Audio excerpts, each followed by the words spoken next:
Assalamu alaikum warahmatullahi wabarakatuh. Wa alaikum assalam.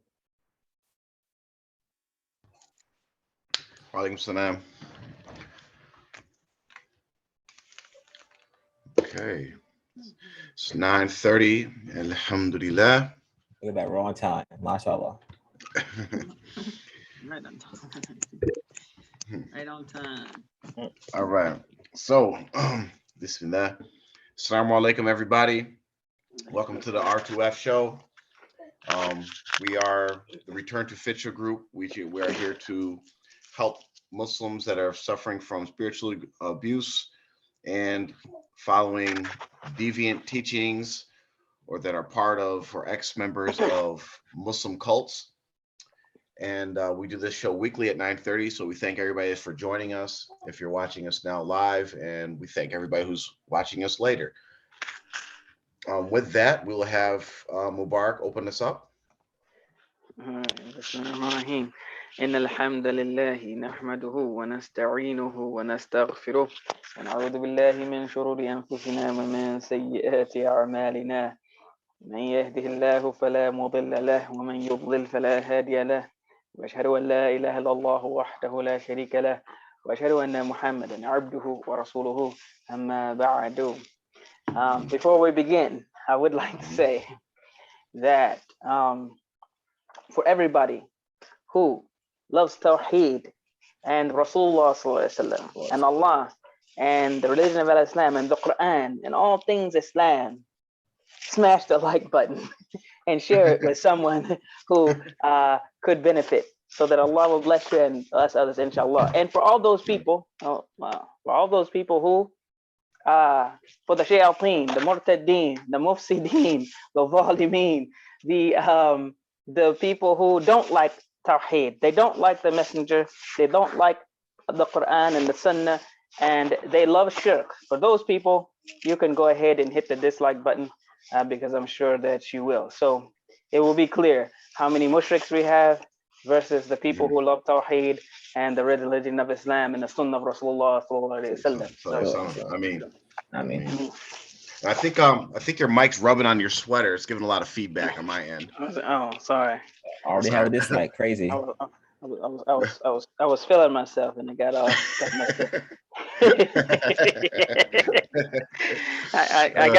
I do got a little bandit down here. I mean, just that's pulling on stuff too. So he's off screen, but he's I'm trying to figure out which side he's on. So today's show, alhamdulillah, we will have another exit interview. Alhamdulillah, from a ex-member of the group, the spiritual abusive group called the Muslims of the Americas. So we will be having that as well. We will also be talking about a few other things. We'll be going over just some commentary of our last week's show, where we talked to a descendant of Prophet Muhammad sallallahu alaihi wasallam. Because for some people, especially some people that are clinging to their falsehood, they a lot of that information went right over their heads. So we'll just be talking about that a little bit, and we may have time to go into our mailbag and pull some messages and screenshots up of some things that unfortunately a lot of Muslims have these incorrect understandings of certain things in the past that we can go over. So with that, do we have is the brother on yet? I do not know. What's his name? Because right now we have this Bahudin, and then I think that's it. Taqiyuddin is the brother. Oh, you know what? I didn't send him the link. So no problem. You know what? Okay, hold up. Let me do some housekeeping real quick. Man.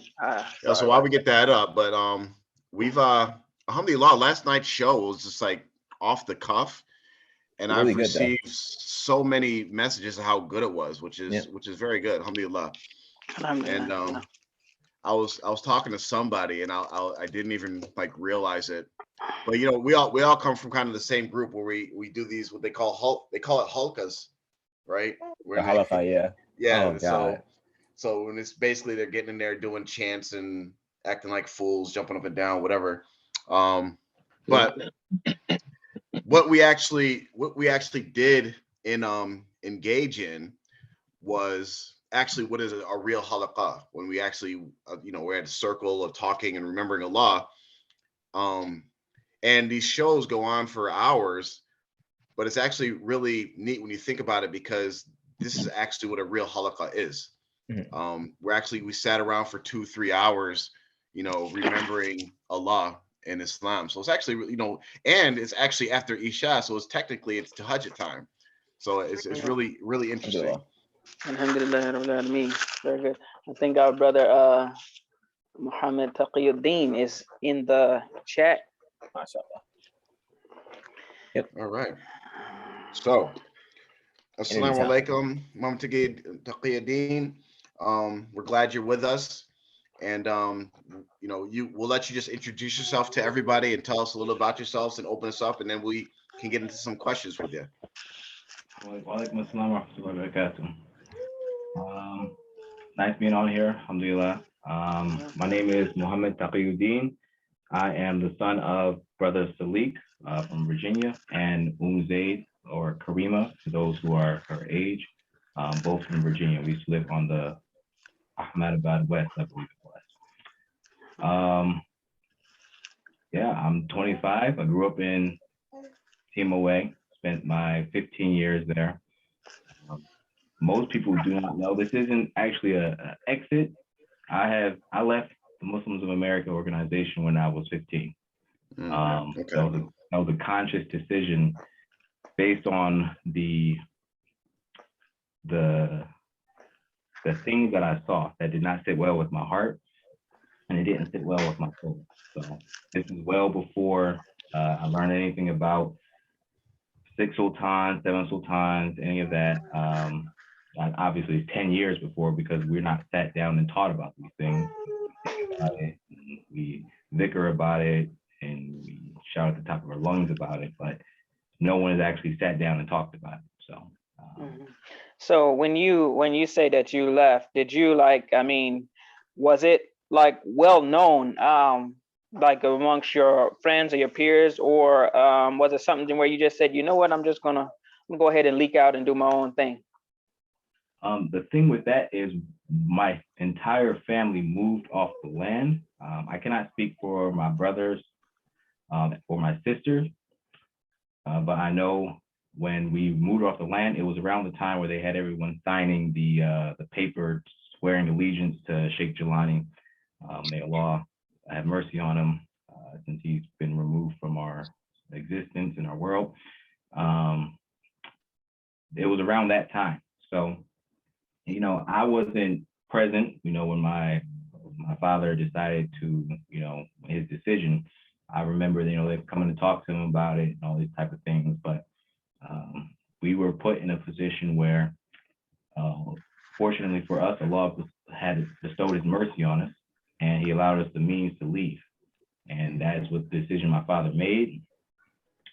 And I took it from there. I was with Ustad Jamil, rahmatullahi, and who was a longtime member of Tmoa. He actually was in Darul Islam when that was established.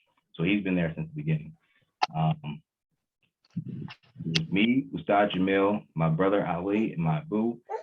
And I told them all, I'm not interested in being part of that community. A brother had asked me why I wasn't in the retreat. And I told him I'm not part of, Muslims of America. This was 2011 retreat. So your audio's cutting out a little bit. Got you. Okay. Okay. Yeah, I can hear you now. All right. So I said that was a 2011 retreat where I was telling them I'm not going to that retreat because I'm not part of the Muslims of America. There were a lot of things that took place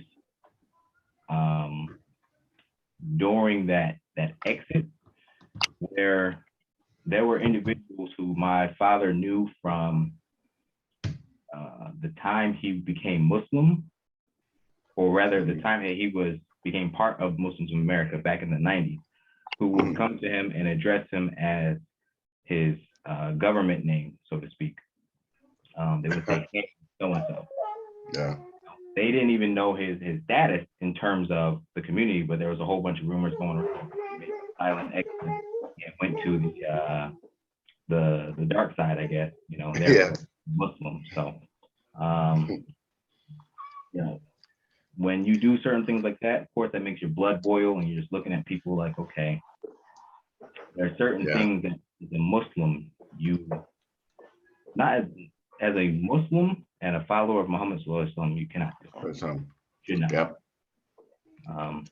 Now, is before we get into like, you know, the exact reasons like why, you know, or anything like this, like you see wrong with. Well, first I want to ask you straight up. You said clearly, but we have to kind of make it clear to certain people that watch these shows. This was all your own decision. Like no one like pressured you or recruited you or like, you know, said you got to do this, because a lot of people are under the impression that everybody that's speaking out or making this decision, they kind of make it clear what they're upon and what they're not upon, that there's some, you know, some kind of like plan to like recruit and get people together and go against TMOA. Like, so what do you have to say about that? All right. So from when I was a kid and all the ustads and ustadas and parents who lived on the land with us, they know that I'm not the type of person to just go with the grain, go with the flow, and just, you know, go along with everything. I think my character speaks for itself, and in terms of how I was treated as a child, people used to ask me straight up, did this happen? And I would tell them the truth. You know, other kids used to call me a snitch and all that type of stuff, but I didn't really see a reason to lie, a reason to go with the flow, go with the plan or anything like that, because I wasn't part of that, you know? So no one's pressuring me into coming out. No one's pressuring me into saying these things. Honestly, like I said before, I'm so far out of Tmoa that I really don't know or particularly care what's happening on the inside. You know, this isn't something that, oh, I feel so emotionally attached towards. Like I said, I've been gone for 10 years. A lot of people don't know what I've been doing these past 10 years. And alhamdulillah, I haven't heard any rumors about myself, because once again, I don't ascribe to that particular belief system, and I don't ascribe to identification as a Tmoa member. Okay, so I can hear the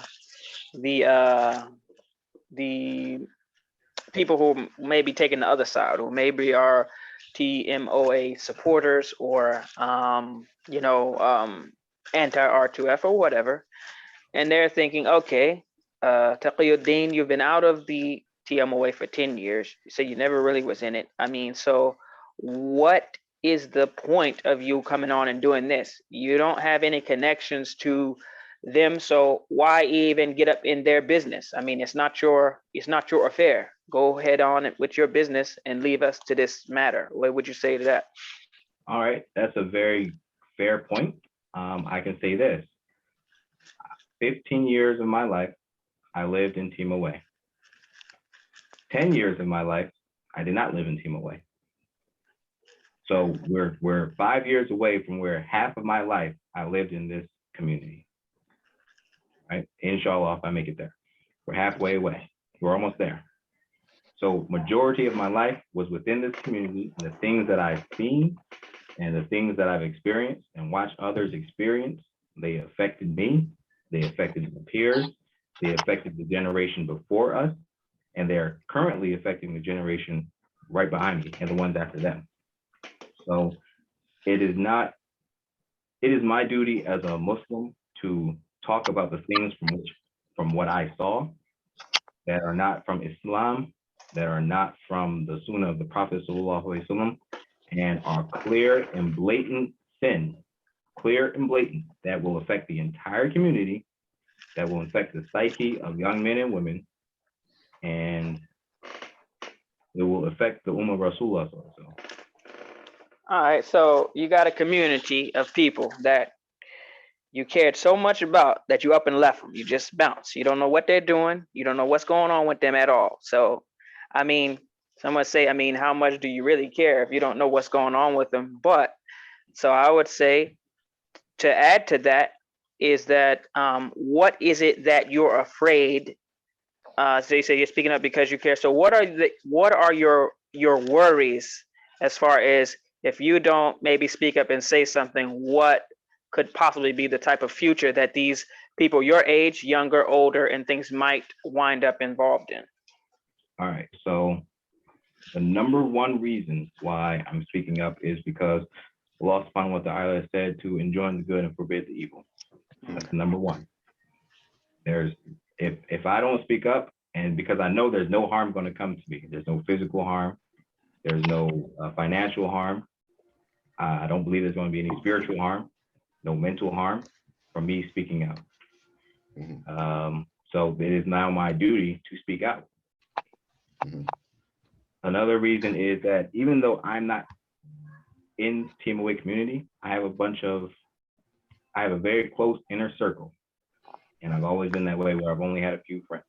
I only have 14 friends in my entire social life who I consider very close brothers. A lot of them are within Tmoa.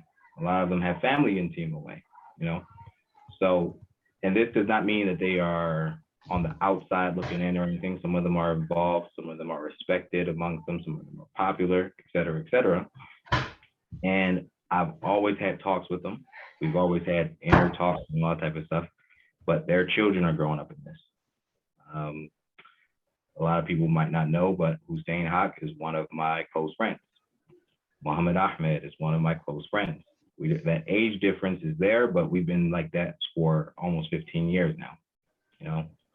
So it's a lot of things happening where a lot of people are involved and their children are going to be raised up in this. They're going to be experiencing the same things that I experienced, same things that Muhammad Ahmed experienced, the same things that the people within Tmoa experienced and are experiencing. And I'm not going to sit back and watch these young, innocent souls be infected with something that can be avoided. So before we get into some of those experiences and those examples of why it's important to speak out against the wrong, what are some of, because we like to try to stay balanced, what are some of the good things or the things that you enjoyed or miss or anything related that comes from your involvement with Tmoa in your first 15 years of your life? I got you. Before I get into that question, can I say something to the people in the chat? Yes, definitely. All right. So before we get into this, Assalamu alaikum, everybody. May Allah protect you. May Allah guide you. May Allah keep us all on the straight path and keep us away from knowledge that does not benefit, harmful words, and everything else.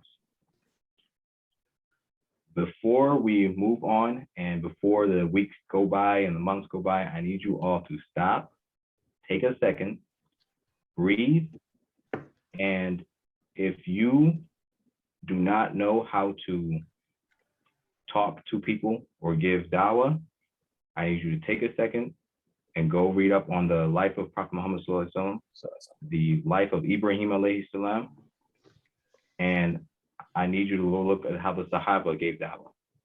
You know, sarcastic comments, snarky remarks, all this type of stuff. This is something that when I talk to my brothers who are within Tmoa, this is something that puts them off. And apparently it puts off a lot of people who they are in contact with. Someone had mentioned about the broke down trailers and the welfare, et cetera, et cetera. We have to be very, very careful about how we're talking about people's situations because we don't know where their heart is. They might want to be completely gone from this entire situation. And then that puts them off just a little bit to where now they're not even interested in talking to Jafar or Mubarak or anything like that to where they can possibly get out of that situation. They're not willing to go and talk to their family because now what? You know, you can look at throughout the life of Prophet Muhammad Sallallahu Alaihi Wasallam, he never once mentioned anyone's financial affairs in terms of how they live, et cetera, et cetera. He didn't go and say, oh, you live in a broke down trailer, and it's because you're worshiping idols. He didn't say that. He said, you're worshiping idols. That's not the way.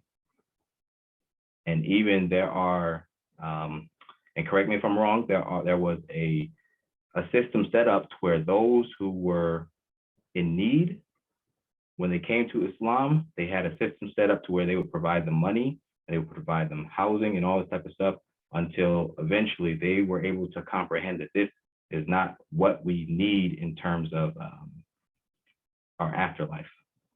This is something that they're helping us with because we are in need of it. There was a treasury set up, their whole welfare thing. Islam helped to establish that as well. So we have to be very, very careful in how we talk about people.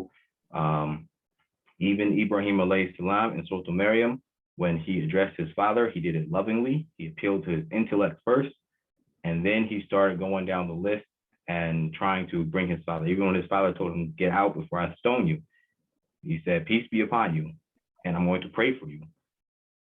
And with my Lord, I'll never be unhappy. I'm never unhappy in my invocation of Allah." So we have to be very, very gentle, kind, loving, and most of all, firm, absolutely firm. But you have to be gentle and loving before anyone is going to come to you and stay with you or heed your words.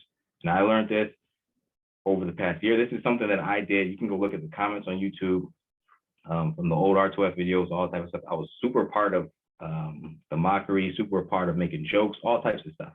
And it took me having to listen to what these people were saying to me, and then going to read about the life of the prophets, going to read about the Sahaba and how they handle things in order to completely understand, and just take a second to realize what I was doing. And may Allah forgive me, because I could have sent someone spiraling back down the rabbit hole, you know. So inshallah, I know that was long-winded and I apologize, but inshallah, let's try to be kind to our brothers and sisters in Islam and try to bring them out with gentleness and kindness. All right. Now, the good about Tmoa, specifically things that I witnessed and things that I remember. Of course, their masajid was built where people can come and pray. There was a community of Muslims who had full intentions on worshiping Allah subhanahu wa ta'ala and establishing a network. Remember, these were a bunch of people who were coming from Darul Islam. And for those who don't know, Darul Islam was the largest African-American organization in the history of the United States. And let that sink in. The largest African-American organization in the history of the United States. Bigger than not only the largest African-American, the largest under one body of leadership Muslim community in the history of the United States. Yes, exactly. So that's bigger than the Black Panthers. Black Panthers don't compare at all. They don't come close. That's bigger than Nation of Islam. Nation of Islam was the second largest. They didn't come close.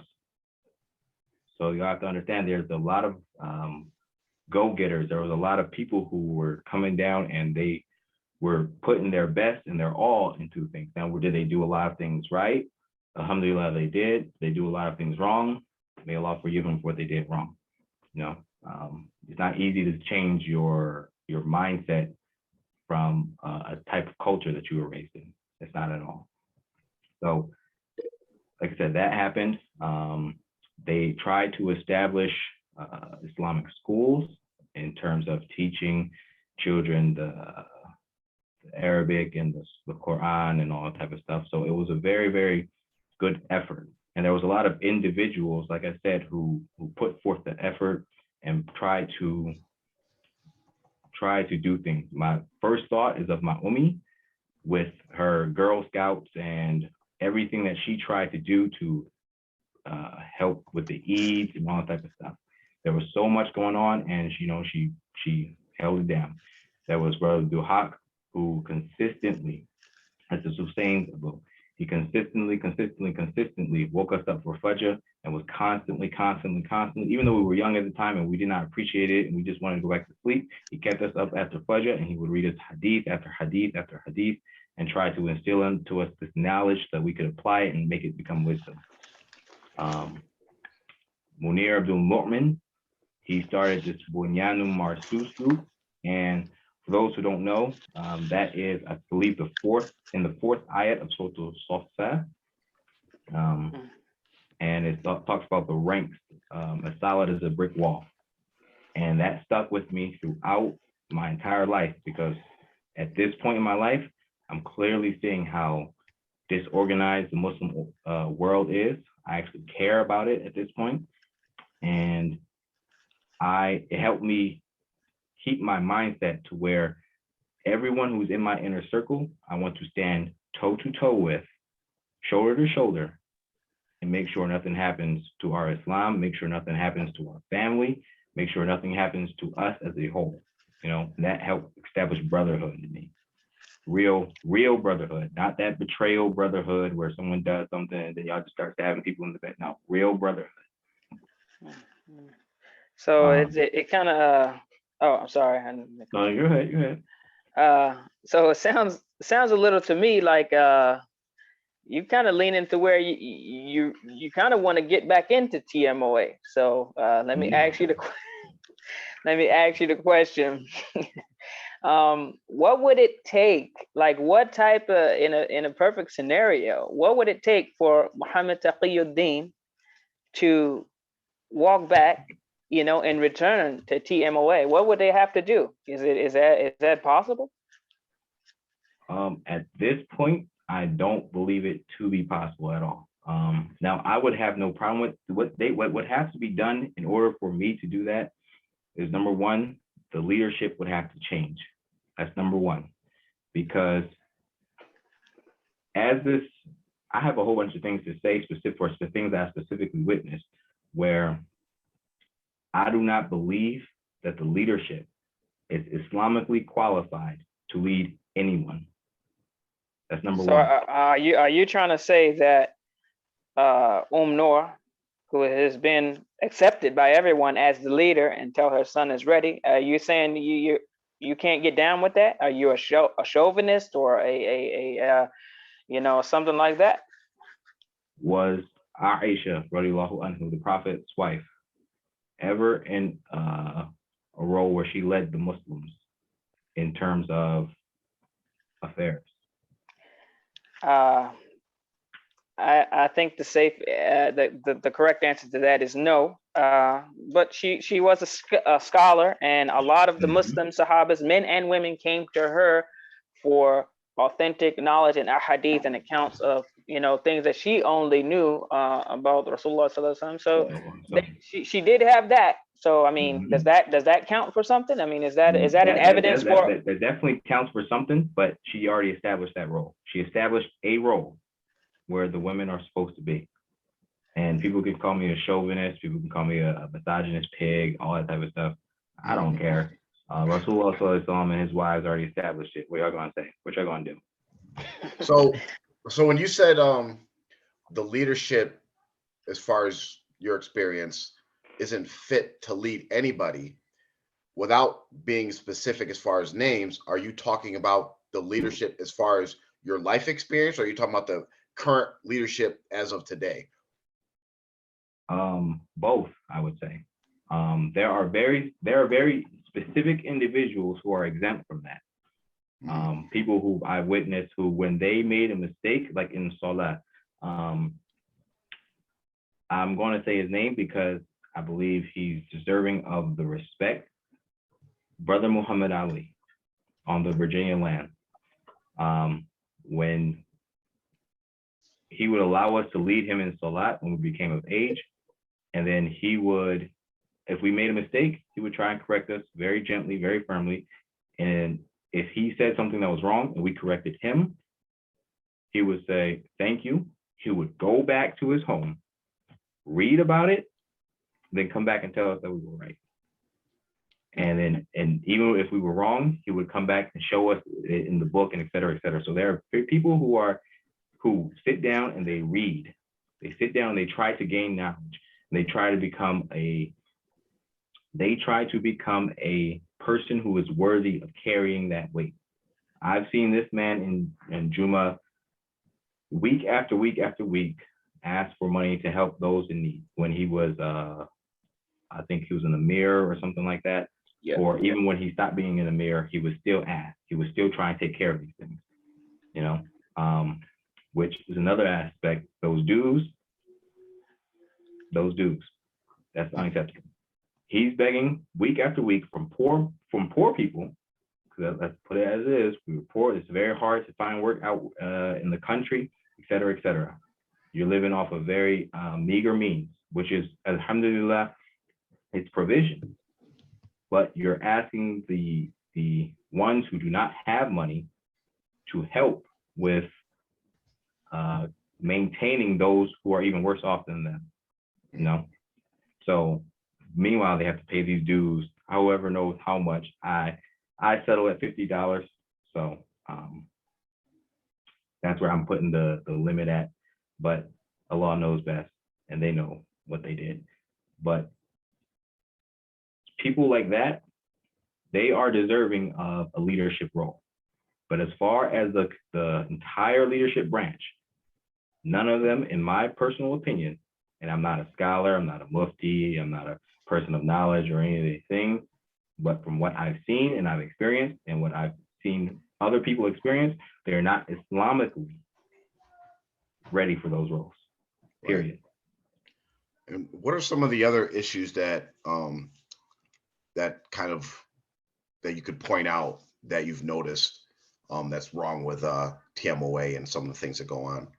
All right, the first, and I believe this is an extreme one, and people may agree with me, they may disagree with me, but I have proof for what I say, and if your memory can't be jogged, I guarantee you that the person sitting next to you or your friend or your family member, a lot of people my age will jog your memory. So my first one is Tmoa, the organization, has created a medium between Allah and the people. And what I mean by medium is a middleman. And for those who don't know, the mediums between Allah and the people were the prophets of Allah. Okay, they are the ones who got sent the revelation from Jibril alayhi salam. They are the ones who were establishing the laws, etc., etc. They came to establish and then re-establish the laws of Allah. And after Muhammad sallallahu alaihi wasallam, there is no other medium. There is no more revelation. The last of the revelation is located in the Quran and in the life of the Prophet, in his hadith. None other revelation. There is no one else, no more middleman. No one's going up to speak with Allah. No one's getting words from Angel Jibril alayhi salam or sallallahu alayhi wasallam. I think Prophet Muhammad sallallahu alayhi wasallam referred to him as sallallahu alayhi wasallam. And anybody can correct me if I'm wrong on that, and I would definitely change it. But in Prophet Muhammad sallallahu alayhi wasallam's own words, he said, no prophet or apostle, so I guess that's a Rasul and a Nabi, will come after me, and no new faith will be born. No more. Yep. He leaves behind two things, the Quran and his example, his Sunnah. Mm-hmm. That's it. If you follow those two, you won't go astray. No other medium. And the first example, before anyone says, oh, that's wrong, and so the first example, and this was about 10 years ago, because it's 2020, 2011, it might have been 11 years ago. I don't know, because this was the time around Ubu and Subhanallah, but a lot of us as young teenagers, we were doing things we shouldn't have been doing. But we were told by the administration and the other people who were in charge, I guess, that we had to write letters to the Sheikh documenting our sins. And it was for one of two reasons. I can't remember which one it was, but it was one of two. It was either so that we may be forgiven or so that he can pray for us to be forgiven. One of two things. I can't remember which one, but I can easily show this is introducing a medium into our religion, and it's actually following in the footsteps of the Catholic Church with their confessions. Yep. Like that's the first thing I thought of. I'm 14, 13 years old, and that's the first thing I thought of when they told me that. I'm thinking, what type of Catholic church? I'm not talking to no priest. What are y'all talking about? It makes no sense. Yeah. I remember that. And in New York, there was people. I remember one particular brother who he refused to do it, and he got kicked out because he wouldn't go confess. And I remember, like, me and my companions, we went up there, and first course we're like, I'm not telling them nothing. I remember I went up there, I was like, yeah, I watch Netflix or some bullshit. Bull crap like that. I was like, yeah, I watch Netflix. I'm yeah. Give me 50 Hail Marys and some Thicker beads or something, and I'll be good. Yeah, so it's things like that. Like I said, if you're telling me that I have to write a letter to someone and they're going to forgive my sins, or Allah is going to forgive my sins because they're going to pray about it, that makes no sense. Like, it literally makes no sense. Come on, Allah has already established to us that, number one, he's closer to us than our jugular vein. Number two, he's all forgiving. And all you have to do is ask him for forgiveness sincerely, and then try not to do it again. Yeah. Number three, in the Quran, Allah subhanahu wa ta'ala revealed multiple hadiths, multiple du'as in which his prophets and the people he's talking about ask for forgiveness. And we use these in our salah. Yeah. Like, we don't need anyone to pray for our forgiveness by knowing our sins. Even if people wanted to pray for our forgiveness, you do not need to know our sins. We're supposed to hide our sins. Yeah. We're supposed to literally just, if someone sees you doing something, you better run for the hills, type of thing. Yeah. You don't want anyone to show you. There's specific hadiths, and I don't have it on me, but specific hadiths that basically tell us that we're not supposed to tell others our sins and conceal our sins. And if Allah doesn't reveal something, we don't reveal it. If Allah conceals something, we conceal it. And just to add a little clarification, because you started off saying how, like, there's the only medium between us and Allah is the prophets. But a more correct way to say that is that actually the prophets came to tell us that there is no medium between us and Allah. Exactly. They basically came to show us that there's, like, none of the prophets came and said, hey, you know what, come to me, I'll give forgiveness for you guys. They just say, ask Allah, ask Allah, ask Allah. And then I think it's a quote by either by Khalifa Umar or Khalifa Ali, radiallahu anhuma, where I forget exactly what the context of the narration was, but they basically said, there's nobody between me and Allah. And these are Sahabas, and they love Prophet Muhammad sallallahu more than any of us could. And he didn't say, no one's between me and Allah except for Prophet Muhammad sallallahu. He said straight up, there's no one between me and Allah. So that's Tawheed. That's what it is. Absolutely. And Allah says, it's very clear in the Quran. There's multiple ayahs similar to this. When Allah says in Surah Ghafir, وَقَالَ رَبُّكُمُ ادْعُونِي أَسْتَجِبْ لَكُمْ. Allah says to call on me, I will answer them. Allah is saying that you call on him, I will answer you. So and there's quite a few ayahs like that. So it is, and not to jump into your moment here, but it just comes to mind that I saw with my own eyes after the salah, a brother, he was calling on Sheikh Abdul Qadir Jilani in the dua, and I remember looking around like, what is this? Because it's the first time I had heard it, and no one even, like, it was just a regular, Maghrib Salah, and they went about their business. I never forgot it, and even before I even knew how wrong it was, it never settled with my FITRAH. And when Rasulullah says that every child is born upon the natural fitrah of being born upon tawheed, and then it's their parents and in society or whatever that makes them a different religion. So that just came to mind when you were talking about that. So have you seen any like firsthand accounts of people in dua or otherwise actually calling on other than Allah? There was a few brothers who they would like I said, I'm not an Arabic speaker, I only know a few words, but I remember them saying, yeah, Mubarak Jelani, yeah, Abdul Qadir Jelani, and they going through the Ya Sultan Bahu, all that. Like the Daru used to sing after Jumar, but Sultan Bahu, Siriyahu type of thing, but they went into it and turned it into like a kind of a dua.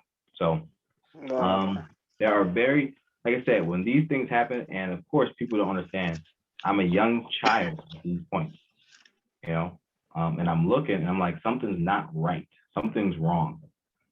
This is weird. I'm not really interested in, you know, what's happening here.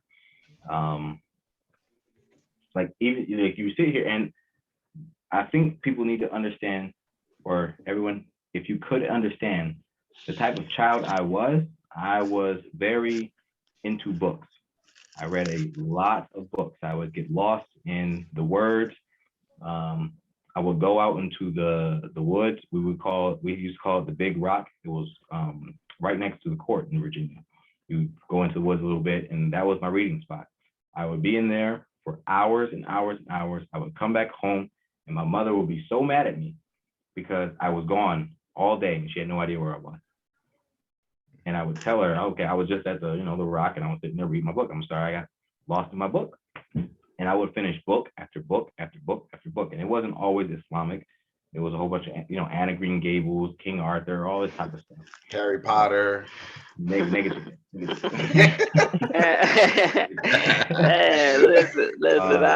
I thought I knew you a little bit, Taqi, but man, you the most wholesome brother I think I've met.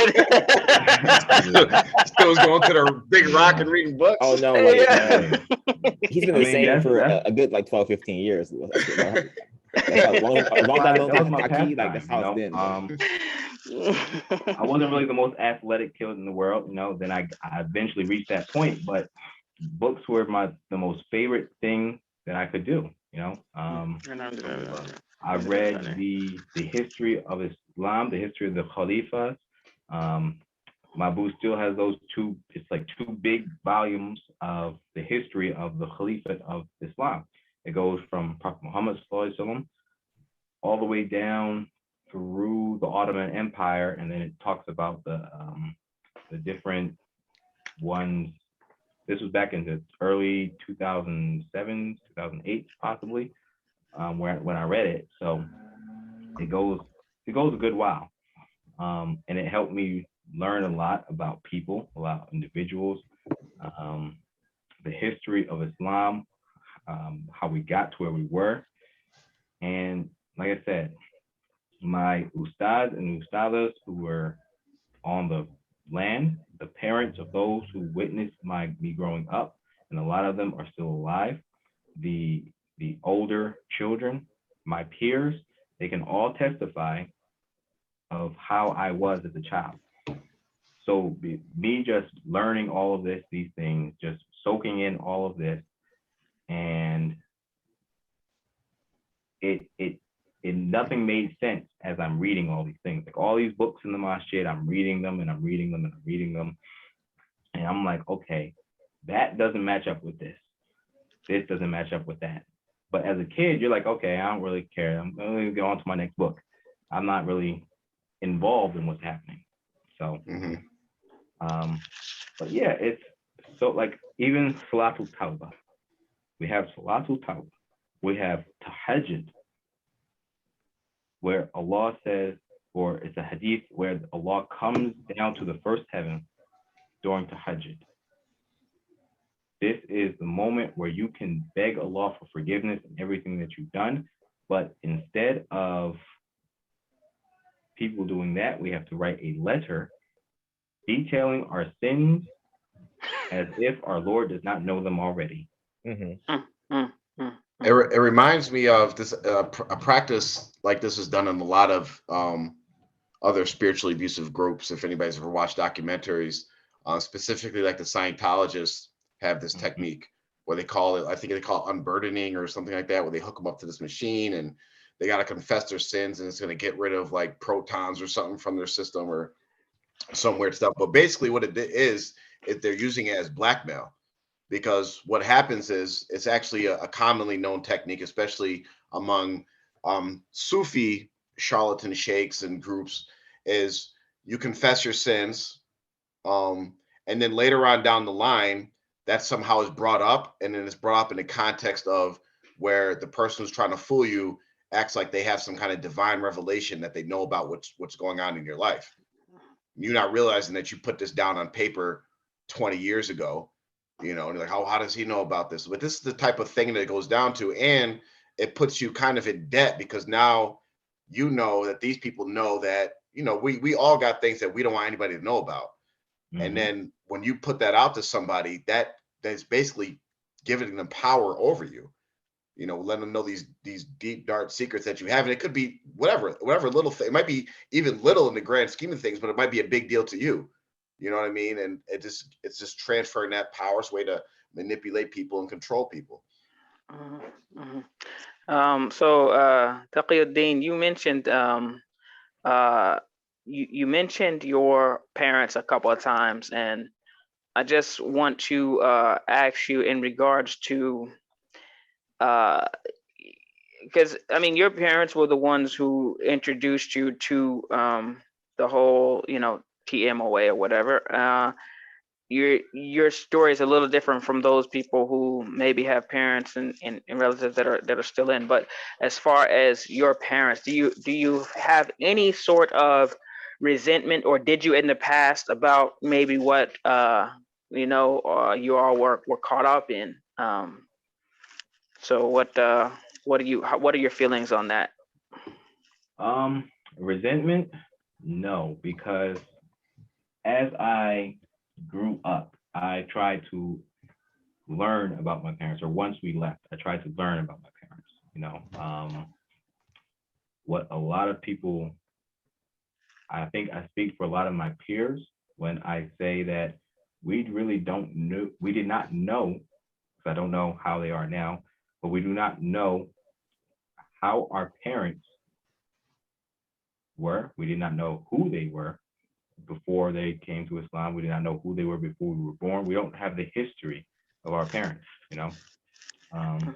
So after we had left, I was about 15, 14 at the time, I tried to get to know my parents, I would engage them in conversations about their life pre-Islam. I would engage them in conversations about when they became Muslim. And my Abu actually became Muslim 1992 or 3. And this was while he was in the Air Force. And he had never, and this is what he told me, he said he was searching for Muslims all this time. And he was searching and searching and searching and searching until he actually met Brother Abdul Rashid, Rahmatullah alayh. This is Hanif Sabu, and Sister Sadiqa. This is his Ummi. These were the first Muslims that he met, and they embraced him. They brought him into their family, and eventually, I guess, or into Tmoa. So these are the first Muslims that he met. Tmoa was the first community of Muslims that he was a part of. So I have no resentment towards him. This is what happened. My Ummi, she became Muslim at 18, and this was the first community that she was a part of. So I got a couple of questions related to that. So are your parents still members of TMOA?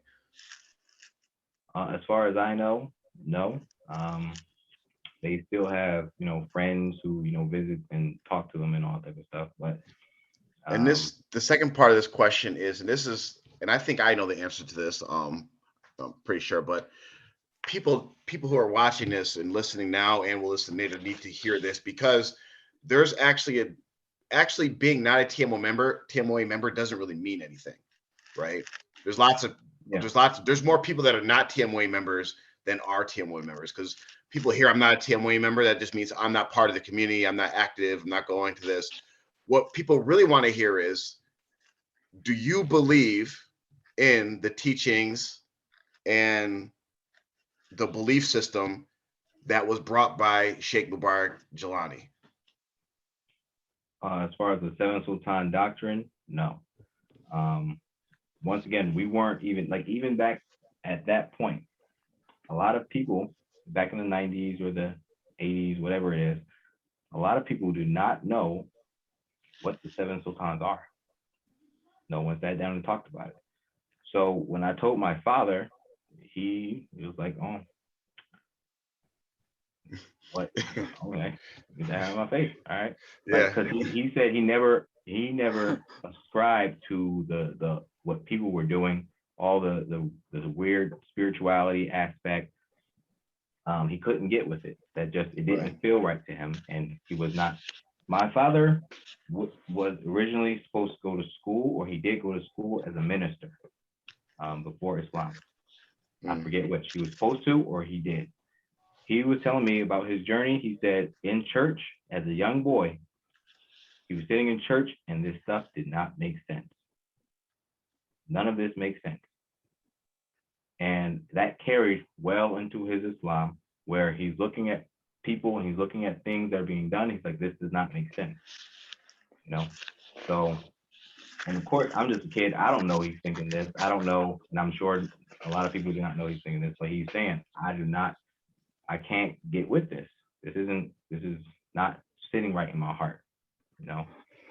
So it's safe to say that your parents are not followers, talibs, students, whatever you want to call it, of Mubarak Jilani. That's safe to say, yeah? That's safe to say, yeah. Okay, so what about siblings? I know you, but like how many siblings do you have, and are they did they marry into the community or anything like that? None of my brothers are married into the community. My sister is not married into the community. I have 5 siblings. The 2 youngest were like 5 and 6 when we left. So, you know, they don't really know anything about it. Alhamdulillah. My younger brother, he when we left, he did not look back at all. So he's literally just. So we have and then because like the Seven Sultan is one thing, because that's like the crux of Tmoa belief is, you know, our sheikh is the 6th sultan, there's going to be a 7th sultan and all that. However, there's tons of, even if you take the whole 7th sultan thing out, that are questionable, like, you know, these predictions or fortune telling type stuff. And are there any other issues with the teachings that Tmoa promotes, teachings or beliefs or practices that Tmoa engages that you may have a problem with or see that may be wrong? I'm glad you brought up the fortune telling and the predictions. And for people who do not know, when you predict something in the future as if it is absolutely certain, where you give them a vague type of thing, it's not like, oh, we're trying to schedule this event for this day, or inshallah we'll do an event for this day. No, it's California is going to go underwater. Barack Obama is going to be the last president. The end of the days is near. If you leave the Tmoa community, you will not remain Muslim. Essentially, the fire awaits for those who leave Tmoa. You're going to hell. I know your afterlife. This is fortune telling. This is a prediction. This is soothsaying. And that's it. There is no way around it. Now, so basically you're saying that Mubarak Jilani was a fortune teller, which is so soothsaying, fortune telling is a major sin at the least, and kufr at its worst, and it's more towards the latter actually. So what you're saying is that he's a fortune teller. All right. So because I didn't hear the words come directly out of his mouth, and this was told to us that he said it through the administration, the leadership, I'm not going to go on record with Allah and say that he's a fortune teller, because I don't know if he actually said it or not. So like Abu Bakr said when the Quraysh came to him and said, you know what your man Muhammad has said? He has said he has gone to Masjid al-Aqsa and then to the seven heavens and back in a night. And he said, if he said it, then it's the truth. So we can take the approach that I guess you would agree that if Jilani told the administration that, then he's the truth. If he said that, 100%, as Aisha radiallahu anhu said, if anyone says Muhammad sallallahu alaihi wasallam has knowledge of tomorrow, then he's a liar. If anyone says that they have knowledge of someone's afterlife, then he's a liar. So what do you say about, like, and again, I don't want to make it too, because like this stuff is kind of like already known, but like we do have on record, like for instance, on video, in writing, multiple videos of TMW's former leader being very specific about when Imam Mahdi alayhi salam will announce his arrival, and that time has come and gone multiple times now. Is this the type of thing you're talking about? These things are happening 100%. There's a hadith, I have it written down. It says, this is narrated by Kharija bin Zayd bin Thabit, that Arla, an Ansari woman who had given a pledge of allegiance to Allah's apostle, told me, the Muhajirin were distributed amongst us by drawing lots, and we got Uthman ibn Mazun in our share. We made him stay with us in our house. Then he suffered from a disease which proved fatal. When he died and was given a bath and was shrouded in his clothes, Allah's apostle came, and I said, addressing the dead body, O Aba as-Sa'ib, may Allah be merciful to you. I testify that Allah has honored you. Allah's apostle said, how do you know that Allah has honored him? I replied, let my father be sacrificed for you, O Allah's apostle. On whom else shall Allah bestow his honor? Allah's apostle said, as for him, by Allah, death has come to him. By Allah, I wish him all good from Allah. By Allah, in spite of the fact that I am Allah's apostle, I do not know what Allah will do to me.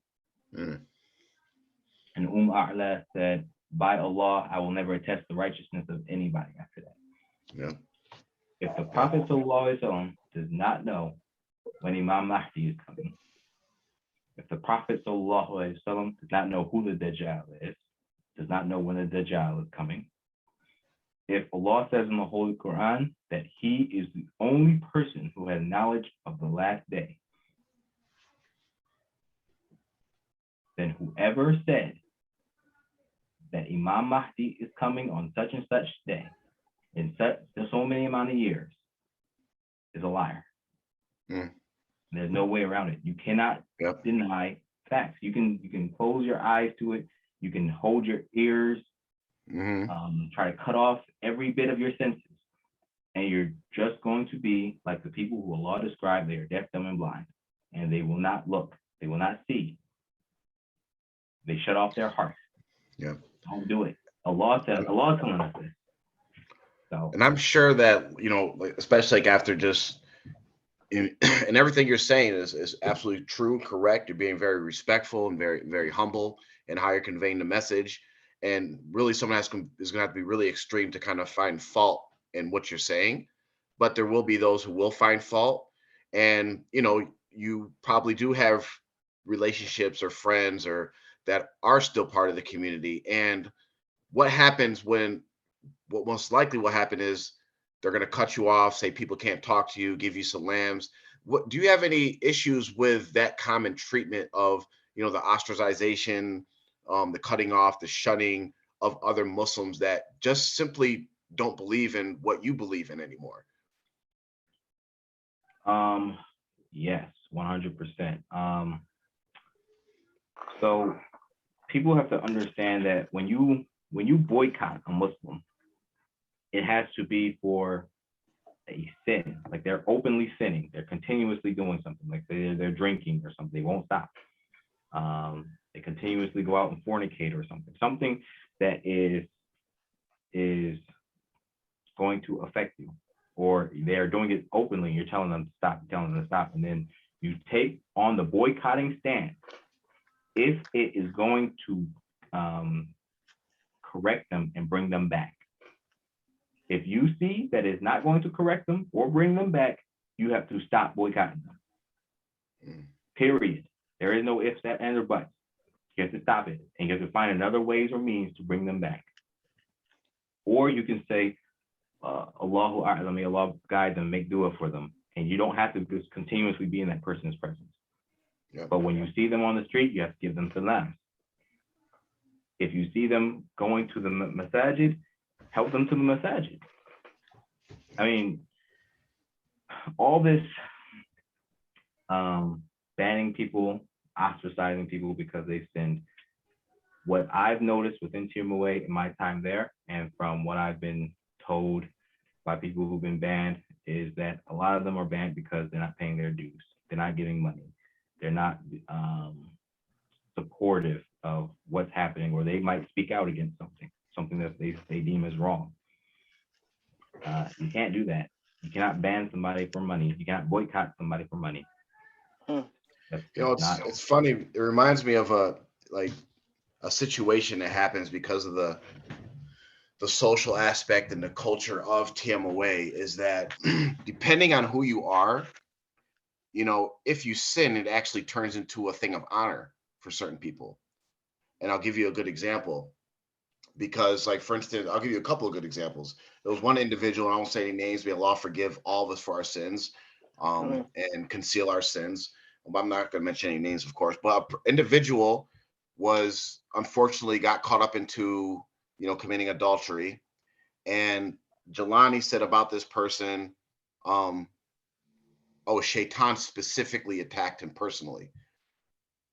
And I remember all of us, me and my friends were looking we had that look wait, huh?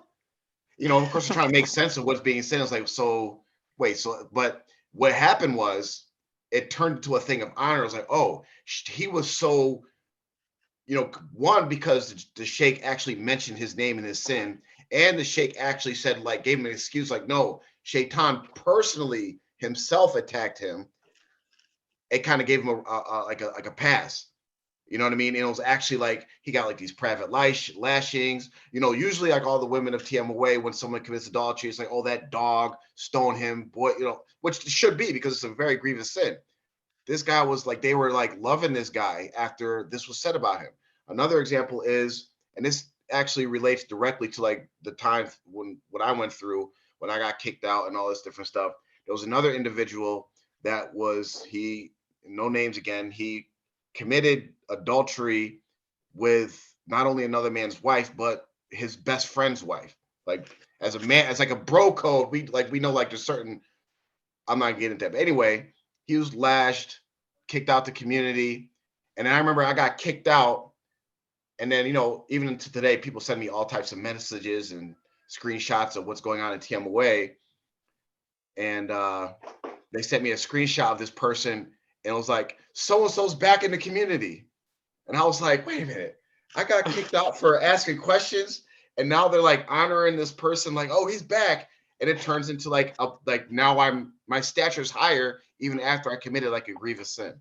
It's really crazy how it works. I mean, yeah, it's wild. That's go ahead, Mubarak. Oh no, I was gonna ask you, with all that said, because I'm getting messages on the side basically saying that we're being soft on you. We need to turn up the heat. I thought I was putting some pressure on you, but you're such a wholesome brother. I mean, you're just so it's wonderful. Well, Alhamdulillah. the thing is, go ahead.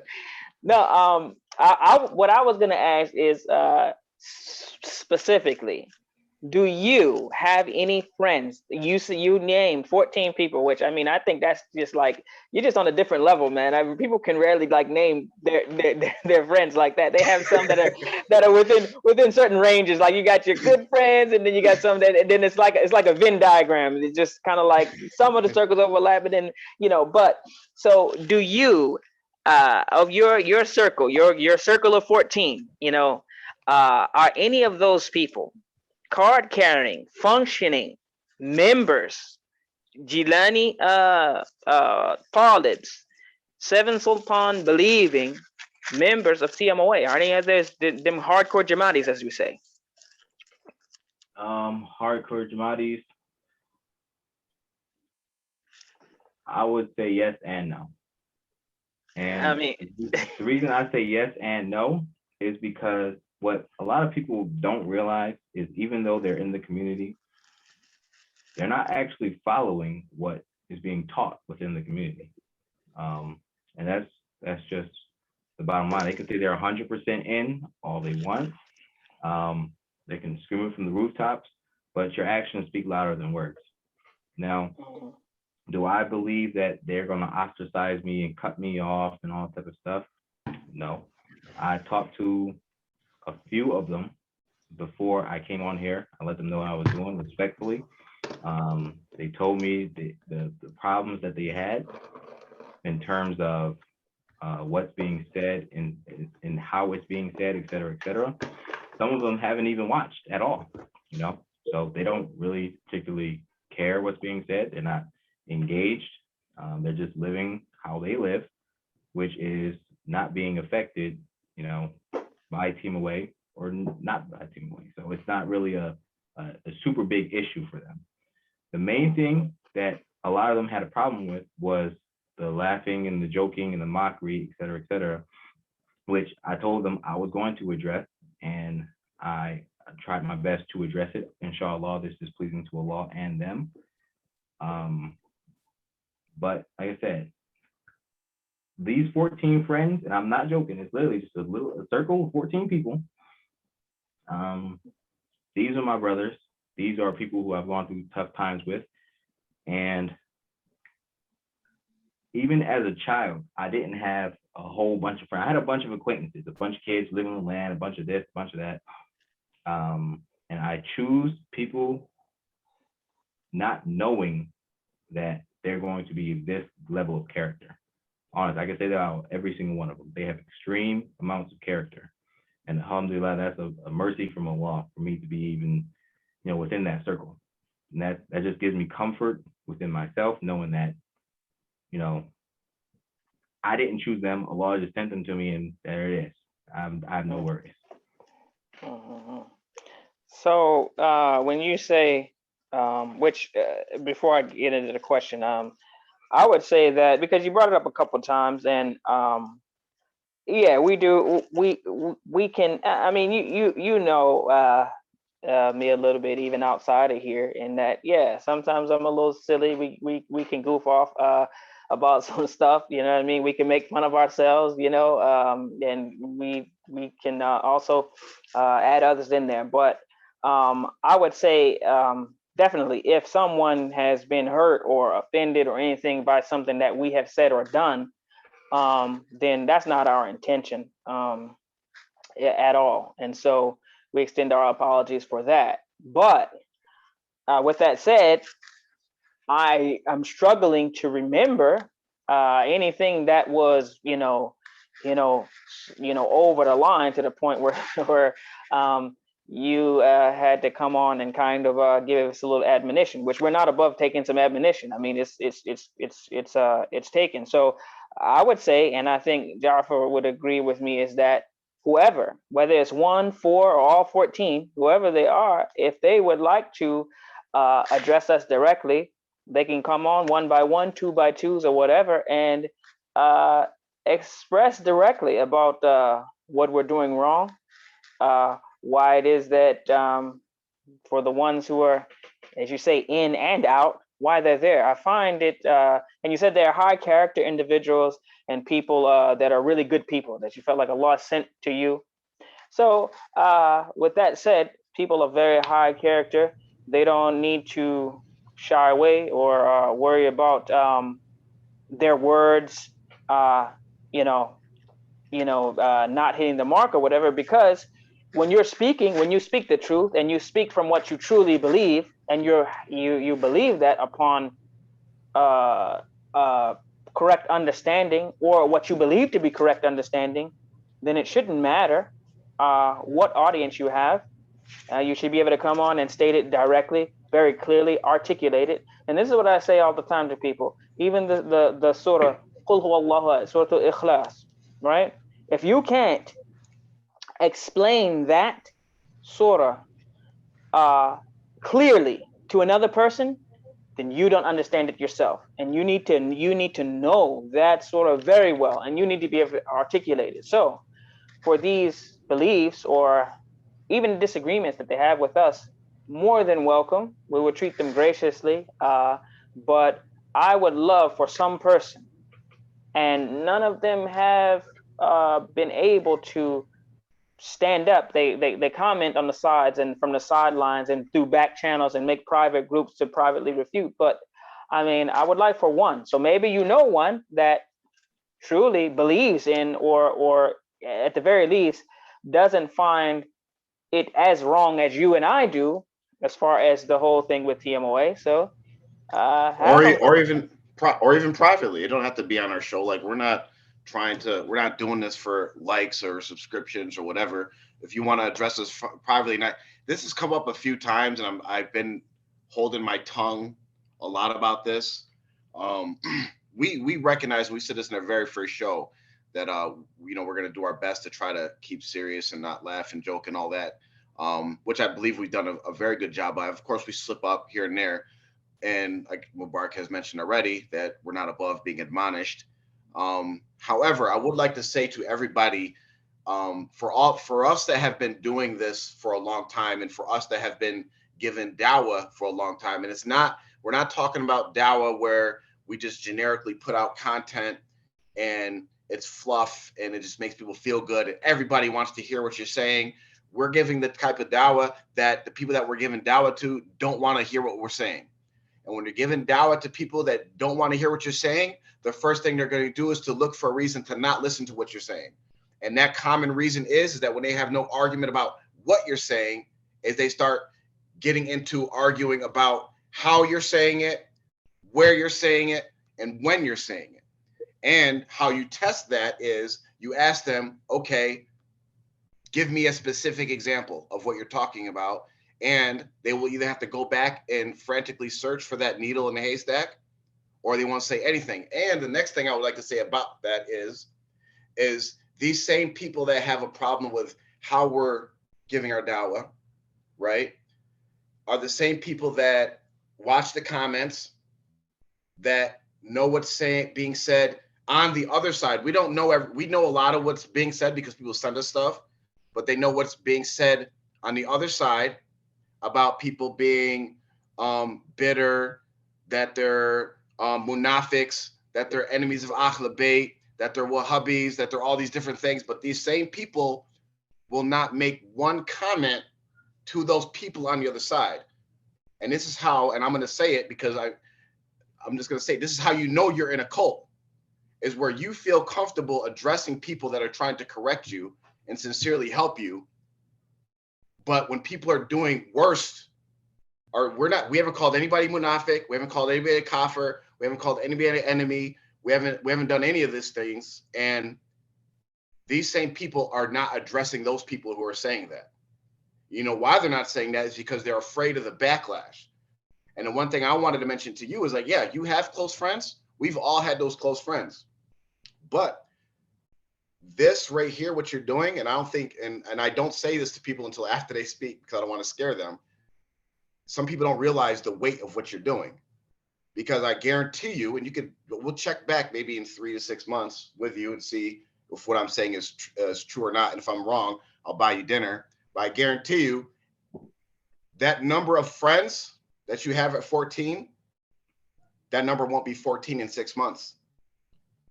I guarantee it will be less than that, because what's going to happen is there's going to be something that's said about R2F, these people that are appearing on the show, they are all enemies. No one should deal with them. No one should talk to them. And at least one of those people, even though they love you, even though they care for you and all that, they're going to be afraid to be kicked out. And remember, they associate this group with their hereafter, and pretty much they're saying, I don't want to go to hell for Muhammad Taqi. So I hope I'm wrong. So in 6 months, You know, if I'm wrong, hopefully I'll be able to buy you dinner. Inshallah. I like lobster. So. I think if anybody is going to be able to break the mold and not lose any friends, it's this brother right here. I mean, like, Inshallah. you know, alhamdulillah. I mean, I am alhamdulillah. I'm proud of you. I think that you are doing something that for a lot of people older than you, maybe seemingly wiser than you, seemingly have more, you know, all the things that you would think they would have available to them to just speak freely. Believe similar to what you're believing, but they can't bring themselves to tell their family. They can't bring themselves to tell their wife. I mean, even to the point they can't even, you know, the father and things like that. They literally, it's as if they are hiding their Islam, you know, within a group of Muslims, they're hiding their Islam. They're hiding their belief in the Quran and the Sunnah within a group. And it's unfortunate, but alhamdulillah, with every person, and the beautiful thing is with every person that does what you're doing, you know, for every one, there's like 10 people who say, man, I want to do that. Before it was like, yo, I'm never doing that. And then it's like, I want to do that. And to piggyback off what Jafar said, as far as how you know you're in a cult, this is how not you, Taqi, but this is how the people in Tmoa know that they're in a cult. Because even the ulama amongst them, the scholars, the knowledgeable ones, they can't. If someone who is a functioning card-carrying member comes on this show, they will almost immediately, they're not going to be just a normal member anymore. That's how you know it's a cult. They can't even come on and defend the cult. They can't even come on and like defend. Just come on and just go in and they'll be like, yeah, I did it. You know what I mean? To me, I mean, I would look at it as, you know, you know, if there was a TMOA show and they was going in on all TMOA ex members, have one of them come on. I would be in person there, like, yo, I'm ready. Let's talk about it. Any topic you want. So that's how you know that it is. the chat is like, get me. But so I hate to go on a tangent, but I do want to touch on what Jafar said about them calling people munafiqs and a whole slew of other things. And for those of you who are watching within Tmoa, et cetera, when you call this man Jafar Jimmy, that offends me on biblical proportions. As a Muslim, that offends me. Imagine if, hold on one second. Thank you.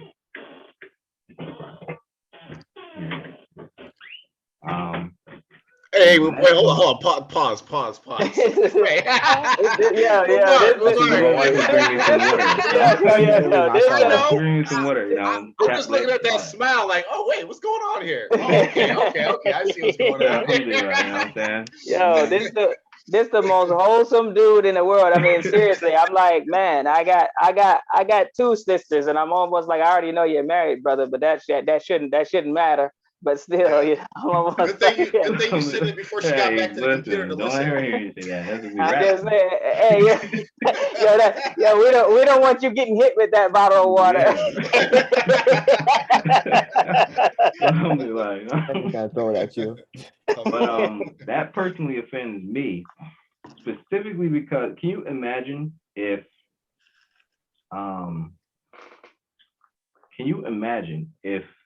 Bilal ibn Rabah, if someone just went up to him and he had a different name and they walked up to him and said, this was round in Fiji, whatever, he had a different name before he accepted Islam. They said Fiji, hey Fiji, what's up Fiji, or something like that. Can you imagine the disrespect?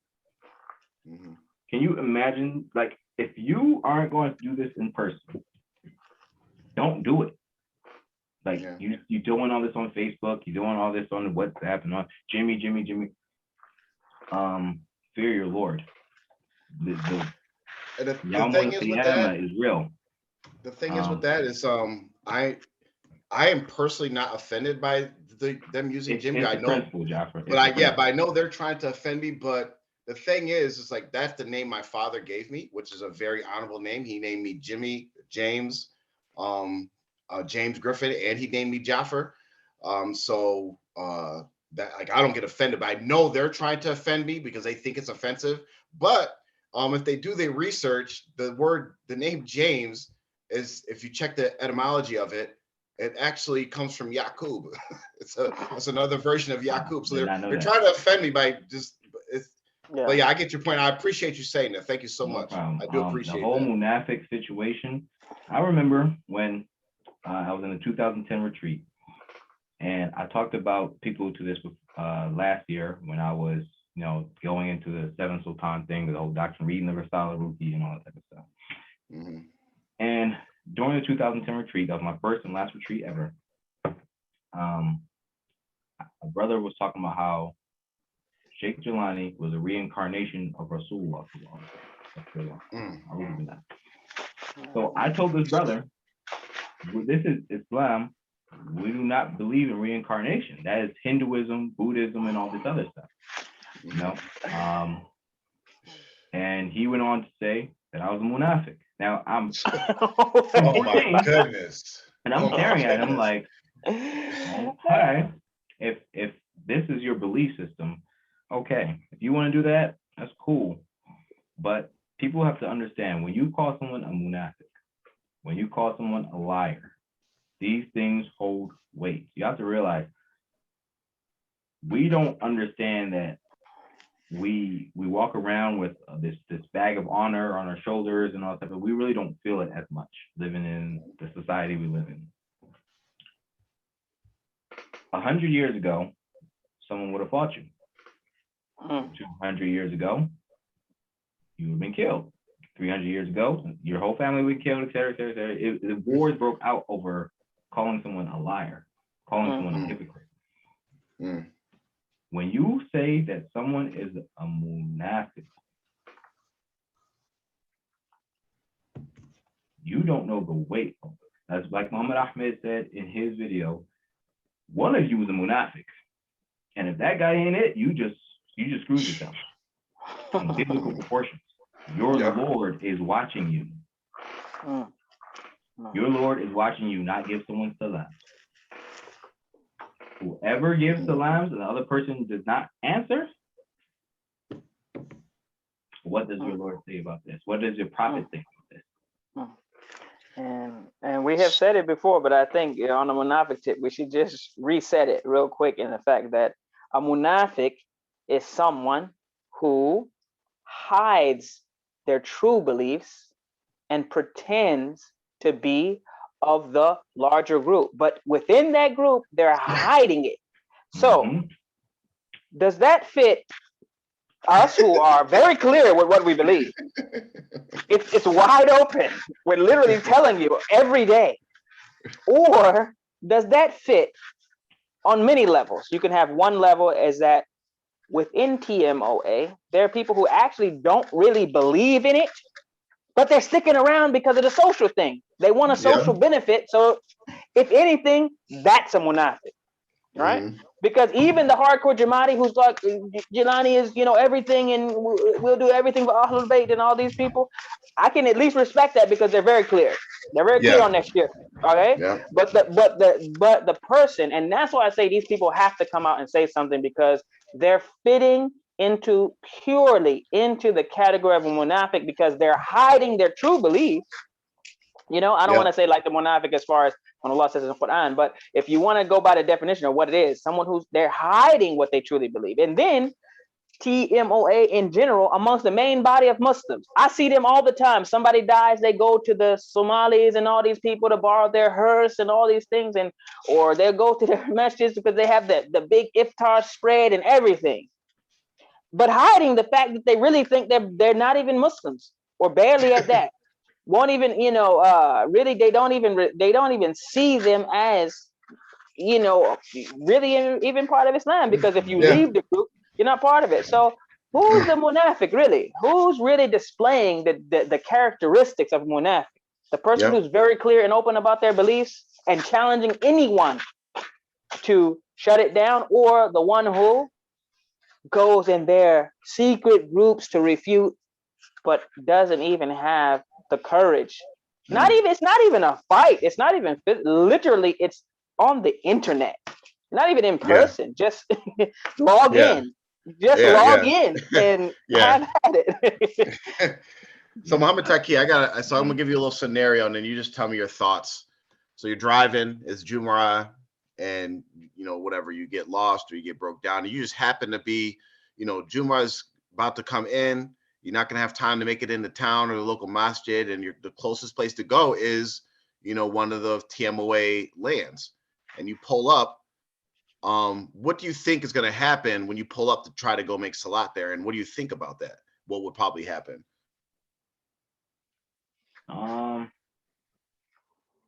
I would say it depends on which land, honestly. Do you think they'll let you pray there?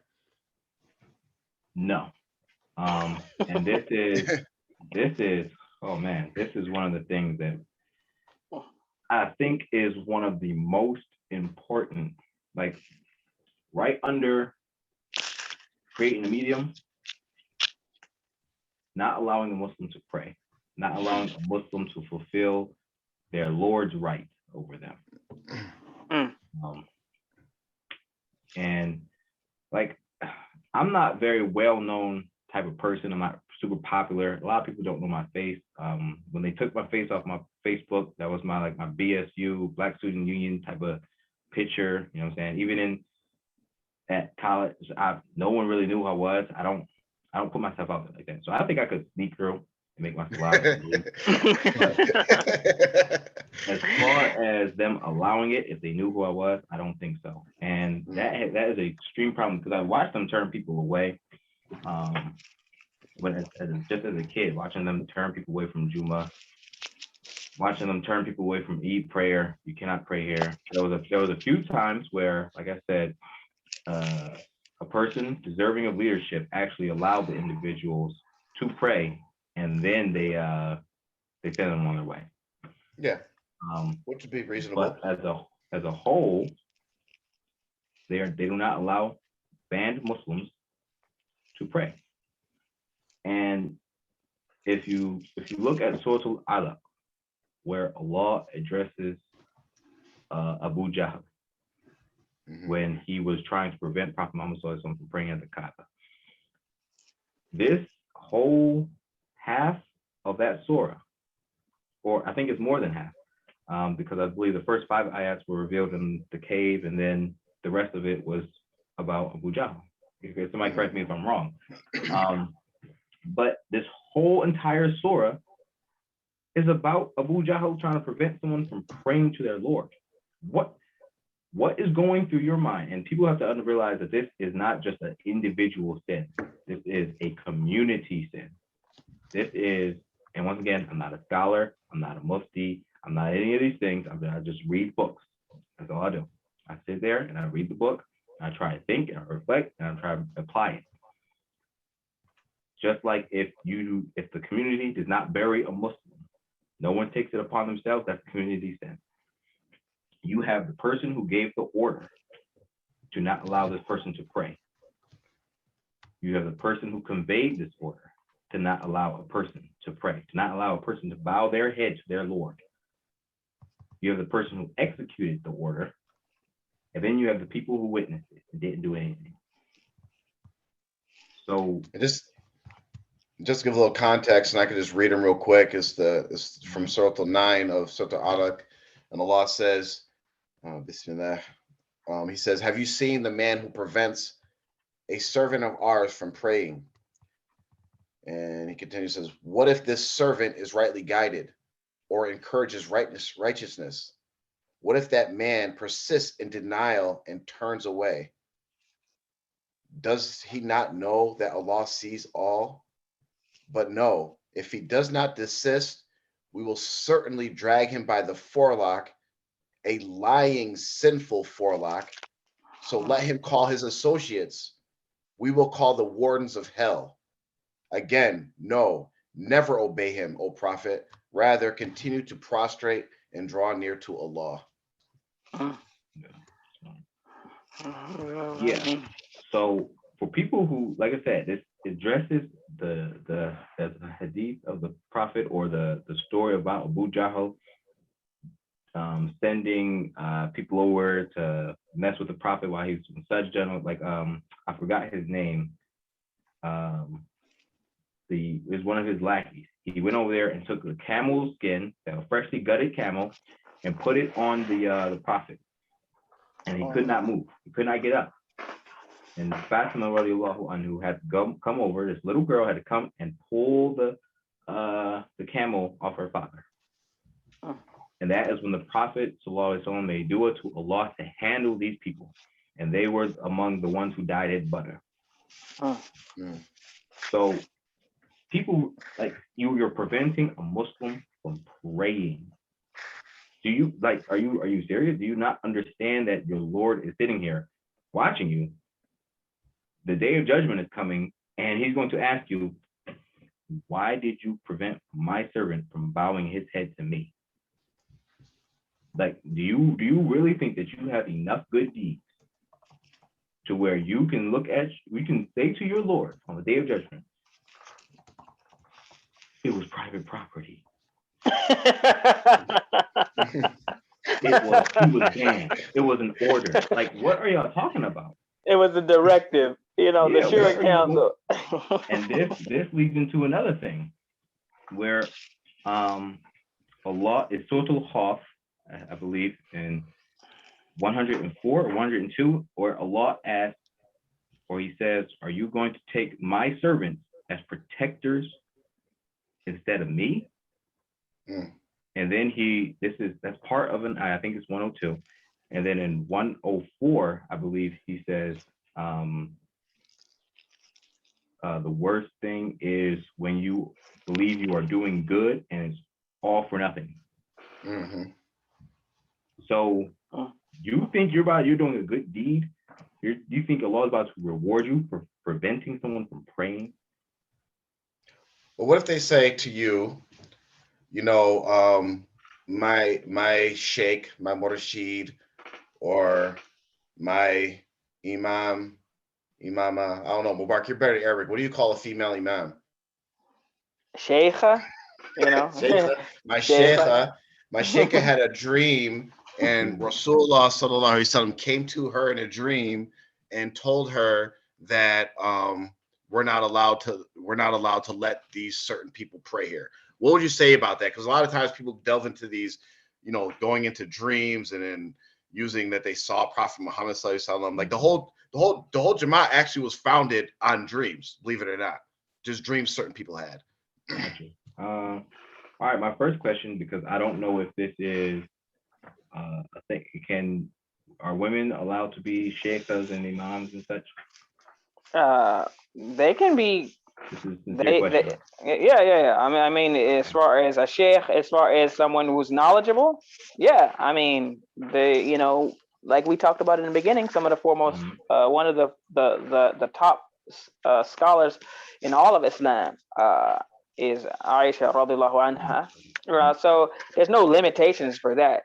When it comes to the limitations on a woman being an imam or leader come from number one is leading the salah. A woman cannot lead men, even her own sons, in salah if they know their salah. That's just the way Allah made it. I mean, we could go into a long discussion about why. There's wisdoms behind it, but one of the things is for the modesty aspect, where I mean, some brothers are just they're not going to be able to concentrate very well if there's a lady in front of them going to ruku'. So they're going to struggle with that.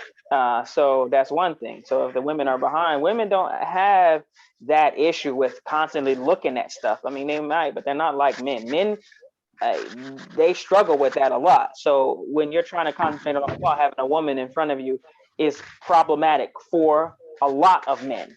So to prevent that, that's one of the reasons. So a woman is not going to lead the salah. And We talked about the hadith of Rasulullah sallallahu alaihi wasallam. It says no nation will be successful if they have a woman as their leader, because Allah has made men to be uh, the leaders, the maintainers, the providers, and the protectors of women. They are the leaders. Allah gave us the strength, the muscles, the personality type, and different things to be, and we're built for leadership. So if you have to select a woman as your leader, that means there's not even one single man amongst you that has any leadership qualities in which he can lead the group. So no leadership qualities available, and the woman is the one who has it. So you might have a lot of women who have some leadership qualities, or a lot of them, but men are built specifically for that type of thing, to lead. And some are better than others at leading, but in general, it is usually because Allah has built us for that role. We're usually going to be better in that role. Doesn't mean that we are better in general in the eyes of Allah, because it's not. It's a different role. Got you. Yes. Okay, so I'm like I said, I'm not really an Arabic speaker, so the Shaykh and the Imam, I don't really know the specifics of that. But as far as women being in that position, then yeah, alhamdulillah, because we have a whole list of women who are imams, like in shaykhs, I guess, in terms of the history of. Right. Yeah. Okay, so if someone said that this person had a dream, and you said Rasulullah came to them in a dream, that's what they said? Yep. All right, so going off of what the Sahaba, the criteria the Sahaba set, first thing, what did this person look like who came to you in the dream? I don't want to see, like, you have to describe the Prophet sallallahu alaihi wasallam at any point in his life. This is the person, this is when you know it's the Prophet sallallahu alaihi wasallam. They say in the hadith of the Prophet that no jinn can imitate his figure. You can't imitate the figure of a Prophet sallallahu alaihi wasallam. But what the shayateen can do, and people can find this on YouTube. You can go look up all these type of different lectures on the jinn, and Yasir Qadhi has a good lecture on it where he explains how the jinn can trick you believing that it's Rasulullah. It can be a dark figure. You don't actually see the person, and there's someone whispering in your ear saying that's Rasulullah. Or there'd be different types of things that the jinn do. So you have to describe the Rasulullah as he is. He can't have gold hair, can't have red hair. We know Rasulullah had black hair. It was not wavy and it was not straight. Okay. There are very descriptive hadith about the appearance of our Prophet. So that's number one. Can you describe him as he was in your dream, and know that Allah subhanahu wa ta'ala is watching you? If you lie on the Prophet, you're done for, unless you repent to Allah. Yep. If you can never do it again, then you have to go to the people who you told this and make sure that they know you lied. Okay, that's not good. It's serious. Number two is what he's saying going against the Quran and the Sunnah. Is what the Prophet is telling you to do. Go against the Islamic creed, because the Prophet ﷺ is not going to come to you in a dream and tell you to do something against Islam. He's not going to do it because his mission is already complete. He's brought everything. Okay, he hasn't given no hidden information because he is for mankind, the entirety of the human race and jinn. So he hasn't hidden anything. Because if he hid something from someone, if he told someone something in secret, told them don't tell nobody, that goes against the mission. And therefore, when he said that he completed his mission, and Allah said he completed his mission, that means Allah's lying. So you calling your Lord a liar? I'd like to see how that goes on the Day of Judgment. So if he's telling you to do something that, I'm going to use the coronavirus as an example to cure hair. First of all, let me tell you this, that the Christians, the Catholic Christians in Nigeria and in Ghana, were having the same problem with people saying that if you'll find Jesus there in the Bible. Let's get down. Wow, really? Same everything. This is what's happening. It's not even our own scam. Like it's not. The priest who they were claiming to have said it, he came out immediately that day and was like, everything, this WhatsApp message that's going around and all that type of stuff, they send it the same exact on WhatsApp like everybody else. That is not from me. And get this, the Catholic Church came out, or in his part there, he said that we do not engage in these satanic practices. Okay, let's get that on the table right there. So you have this individual, no one knows who it is. It could have been me for all we know. I could have just typed that up on WhatsApp, sent it as a copy and paste, and it could have spread like wildfire. Yeah. It could have been anybody. You do not know who this individual is. You have no basis on their character. They said they saw the Prophet ﷺ in a dream, and this is what he told them to do, and they sent it out to the world. They did not describe the Prophet. There is no one to verify their identity. There's no one to identify their trustworthiness. This could literally be anybody. This could be Donald Trump for all we know. So you cannot go follow this. There's a story about one that I believe, I could be misquoting, but I believe it was one of the students of Ibn Siryn, who's a well-known dream interpreter, scholar from way back in the day. And just so anybody knows, and this actually, I'll just send this real quick before I forget. Sheikh Jelani has a whole lecture discourse on dream interpretation, right? And he actually quotes it's a well-known book called The Interpretation of Dreams Dictionary by Ibn Siryn. I'm sure a lot of people have heard about it. Sheikh Jelani references it and says, like, we should use this, and this is how you interpret dreams. The total book is a total fabrication. Like, it's just someone just wrote it and put Ibn Siryn's name on it. No, it's not. It didn't come from anywhere in Islam. It's a total made up, fabricated book. But anyway, an authentic story is from one of Ibn Siryn's students, is that someone came to him and told him about a dream he had of Prophet Muhammad ﷺ. And he told him the details of the dream and said, Prophet Muhammad ﷺ said X, Y, Z.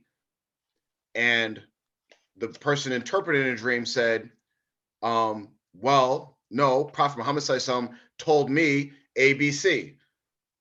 And they're like confused because they're like, well, doesn't Hadith say if I see Prophet Muhammad ﷺ, it's really him, And he's like, well, I don't know who you've seen. And then they're asking, like, did you see Prophet Muhammad ﷺ in a dream? Because he said ABC. He's like, no, I know what Prophet Muhammad ﷺ said because we have hadiths here for all of us to read. And that's how I know what he said. Whatever you're saying goes against the Quran and hadith. So obviously whoever told you that is not Prophet Muhammad ﷺ, no matter what you thought he looked like.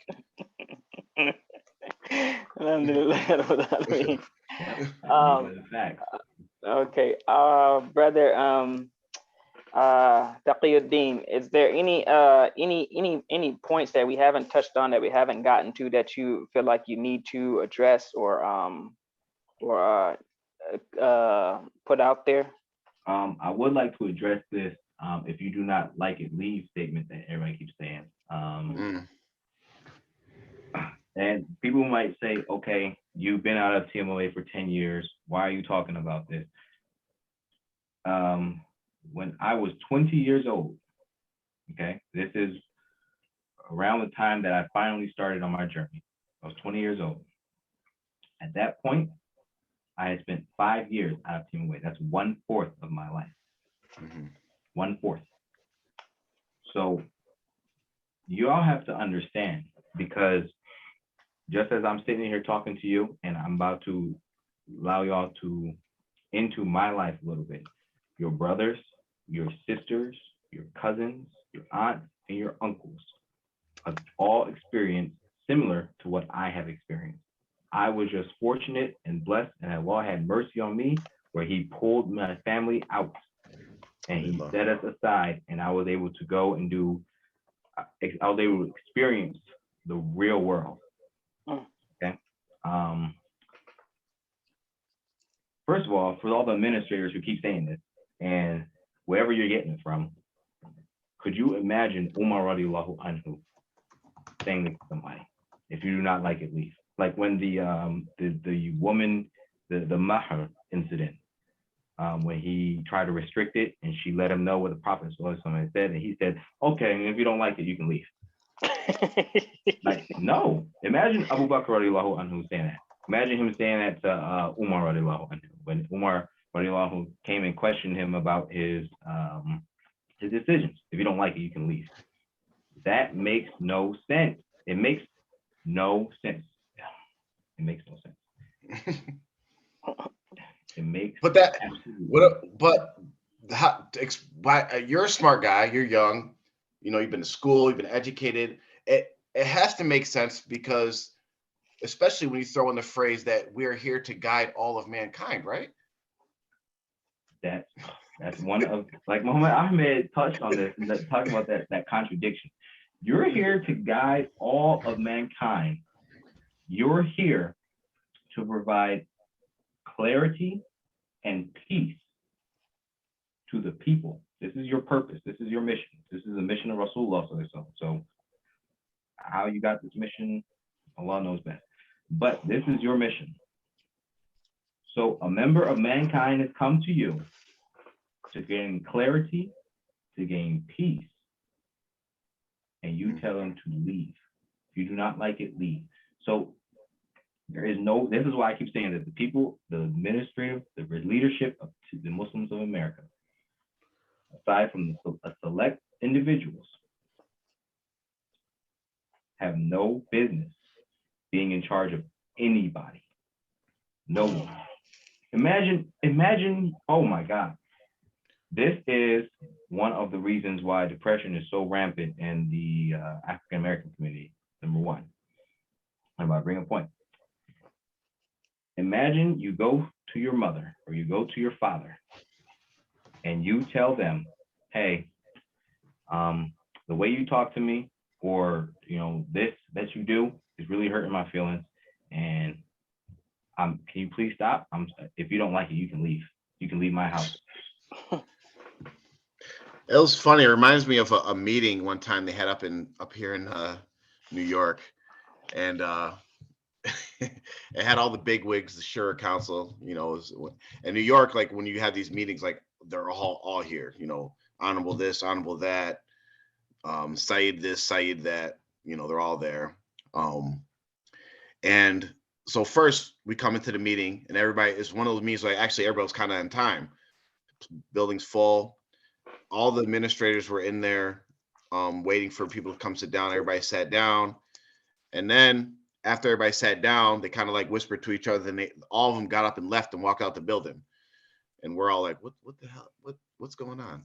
They walked outside and I'm watching them outside like, okay, what are they doing? They're just talking, joking around a little bit, wait about 3 to 5 minutes.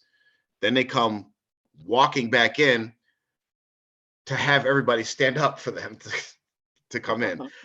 Then they sit down and then they say, Abuji told us to have a meeting with y'all to hear what y'all concerns are about.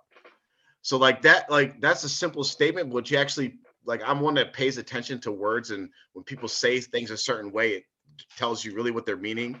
Abuji told us to do this, which telling you like, we weren't going to do this by ourselves because we don't really give a crap what your concerns are, right? And then how the meeting played out was exactly what their whole intent was, because once every person that voiced a concern, they thoroughly roasted whoever voiced a concern. One person was like, I'm giving dawah, I want to bring people to the land, but you guys don't let me bring them to the land. They started laughing at him, called him an idiot. So it was just like every single person was like, hey, I got to complain about this. Roast. And after like the third person got roasted, everybody was just sitting. They're like, anything else? Everybody was just sitting there like, yeah, I ain't saying nothing. But it's just another example. They really don't care about the people. And like you said, I'm somebody who actually has gone to school, has studied this. I spent years and years studying leadership. And I have not met, especially from the second and third generations, anybody that has fulfilled or looks to fit any of the qualities of being a leader. Yeah. So I agree with you 100% on that. One story that I have specifically about that, and this is from a very popular person within the leadership. Mm-hmm. It's happened in public, so it's happening like right after Salatul Maghrib, and there was multiple people in there, so I don't know if it's going to be, I don't know if I should say his name or should not say his name. I'm not going to say his name. Okay. So one of my childhood friends, he was in a school bus accident. This is around the time where Muhammad Ahmed said, like he said, there was a family that was run off the property, run away from their property, and basically they pushed them away. So there's multiple people who are going to public school at this point. They don't live on the land, so they're not going to be pushed off their property, et cetera, et cetera. Right. So this young man, he was in a bus accident.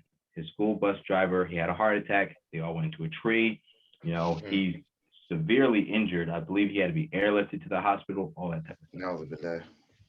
So he healed up a little bit. He was on the land with us. We went to pray Maghrib. He was in pain after Maghrib Salah, and he could hardly stand. So I was helping him to the door.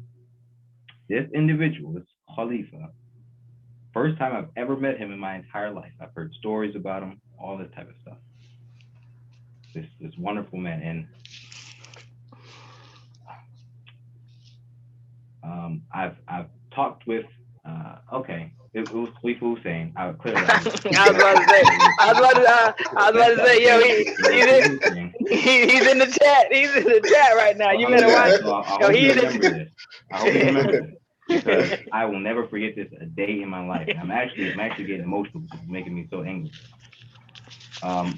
Alhamdulillah, Hanif gave me, a wonderful, wonderful backstory on his relationship with him. And it gave me a whole new perspective. Because from my individual perspective, I actually loathed this man after this incident, and may Allah forgive him and guide him to the straight path, et cetera, et cetera. I mean.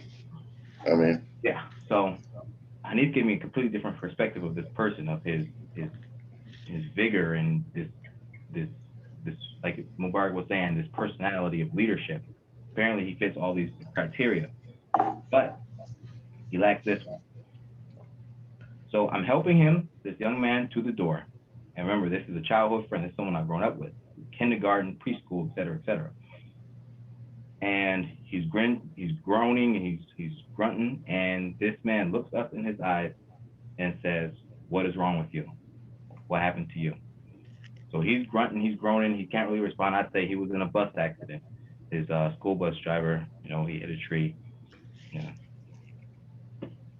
This man looked us in our eyes and said, "That is why you don't ride buses." He's telling this to, I believe it was 12, I might have been 11, and a 13, 14-year-old. If he could control Allah taking the bus driver's soul back to him, and he could have controlled that bus. Yo. I mean, so did he? Did so? Hold on. Let me try to help. Because I gotta try to help the man. Listen. Did K2 at least say? Okay, hold on. Let me try. Let me just try. Allahu Akbar. I mean, did he at least say, how are you? How's your pain? I mean, can we do anything for you? Do we need to, just the normal things that we say to non-Muslims, like a coworker was in the hospital. Oh, my dad broke his leg. Oh, is he all right? I mean, do you need anything? You might not even really want to do something. It's just a non-Muslim coworker, but it's just human decency to ask these type of things. So surely he did one of those, even a fake joint, like, let me know if you need anything. Let us know. Nah. I mean, one of them Jones? No? He ran over the dead squirrel. He ran right over it. Tire over the dead squirrel. Allahu Akbar. I mean, Yeah, it's unfortunate, man. It's sad, man. I mean, I still, like I said, I spent some of the best years of my childhood. I can't even remember. Some of the best years of my childhood was spent on some lands, and there was a time when we lived with the whole Adams family. And so I remember those times, and so yeah, exactly. So I really, I want to think good of Hussein, even though, so a Yeah. small part of me still, wants to think something Well, good the out of the him. thing I can understand. is that what we have to put in perspective as well, especially being people that are outside and looking in and realizing exactly what this is. Um, Even though these people have a different responsibility because they're part of the oppression and part of the transgressions, is that they are also victims. You know, how many of us could possibly be in that situation if we were put in certain positions or whatever earlier in our lives? Or like, for instance, like let's just look at Hussein Adams himself. He was born and bred to be exactly who he is, right? He had no choice in the matter. From him being a little kid, he was from his father getting his daughter to marry the sheikh and all that. It was all set up that this guy is going to be something. Him and his brother are going to be something. He had no choice to be anything else. And this is these people's lives. They don't know any better, you know. So like a lot of people like to turn their frustration on the administration, which they are responsible for what they have done in the name of their leader and in the name of their religion of Jelaniism. But at the same time, these people are brainwashed. These people are indoctrinated. They think they're doing good things. So like this is how you have people that are in normal circumstances, they're good people, right? But then once you throw in the fact of you throw in the pot TMOA, Abuji, then it makes it spoils it. It spoils the recipe. These people become bad people. You see these people that are great people, and they just turn into the most evil people in the context of TMOA. You know, but just remember that these people are they are victims. And again, if they turn to the Quran and the Sunnah, if they acknowledge the wrong that they have done, and actually just apologize to some of these people that they have transgressed, like we mentioned, even Hussein Adams, he could be a real strong, powerful force in the Ummah. But that will never, ever happen if he doesn't turn to the Quran and the Sunnah. Exactly. And like I said, Hanif gave me a completely different. It was very, very hard to merge this this character that Hanif had talked to me about with the one instant that I actually talked to this man. Like that was the only time in my entire life I've ever had a conversation with him. So when Hanif was telling me all about these good qualities and how much he loves this man and how much he still has love for him, et cetera, it was very hard for me to merge. Alhamdulillah, I've been able to merge it. So it's cool for me. Like I said, that story still burns me up inside. It still angers me. But alhamdulillah, I've been able to merge it together. What I do want to say to the administrative forces that be,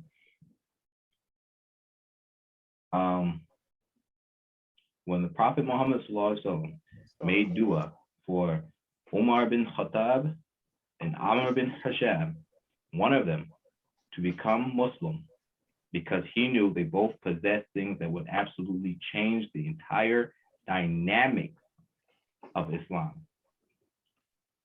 Allah accepted Umar bin Khattab's conversion. He accepted that dua. Amr bin Hisham is Abu Jahl, also known as Abu al-Hakam by the people of Quraysh because of his wisdom, because of his nobleness, and his generosity. All right. He was such a big figure.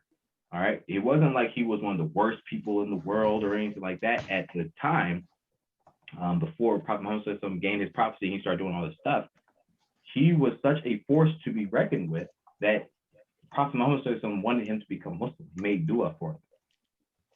And Amr bin Hisham One of the reasons he did not become Muslim was because of his arrogance. He knew Islam was the truth.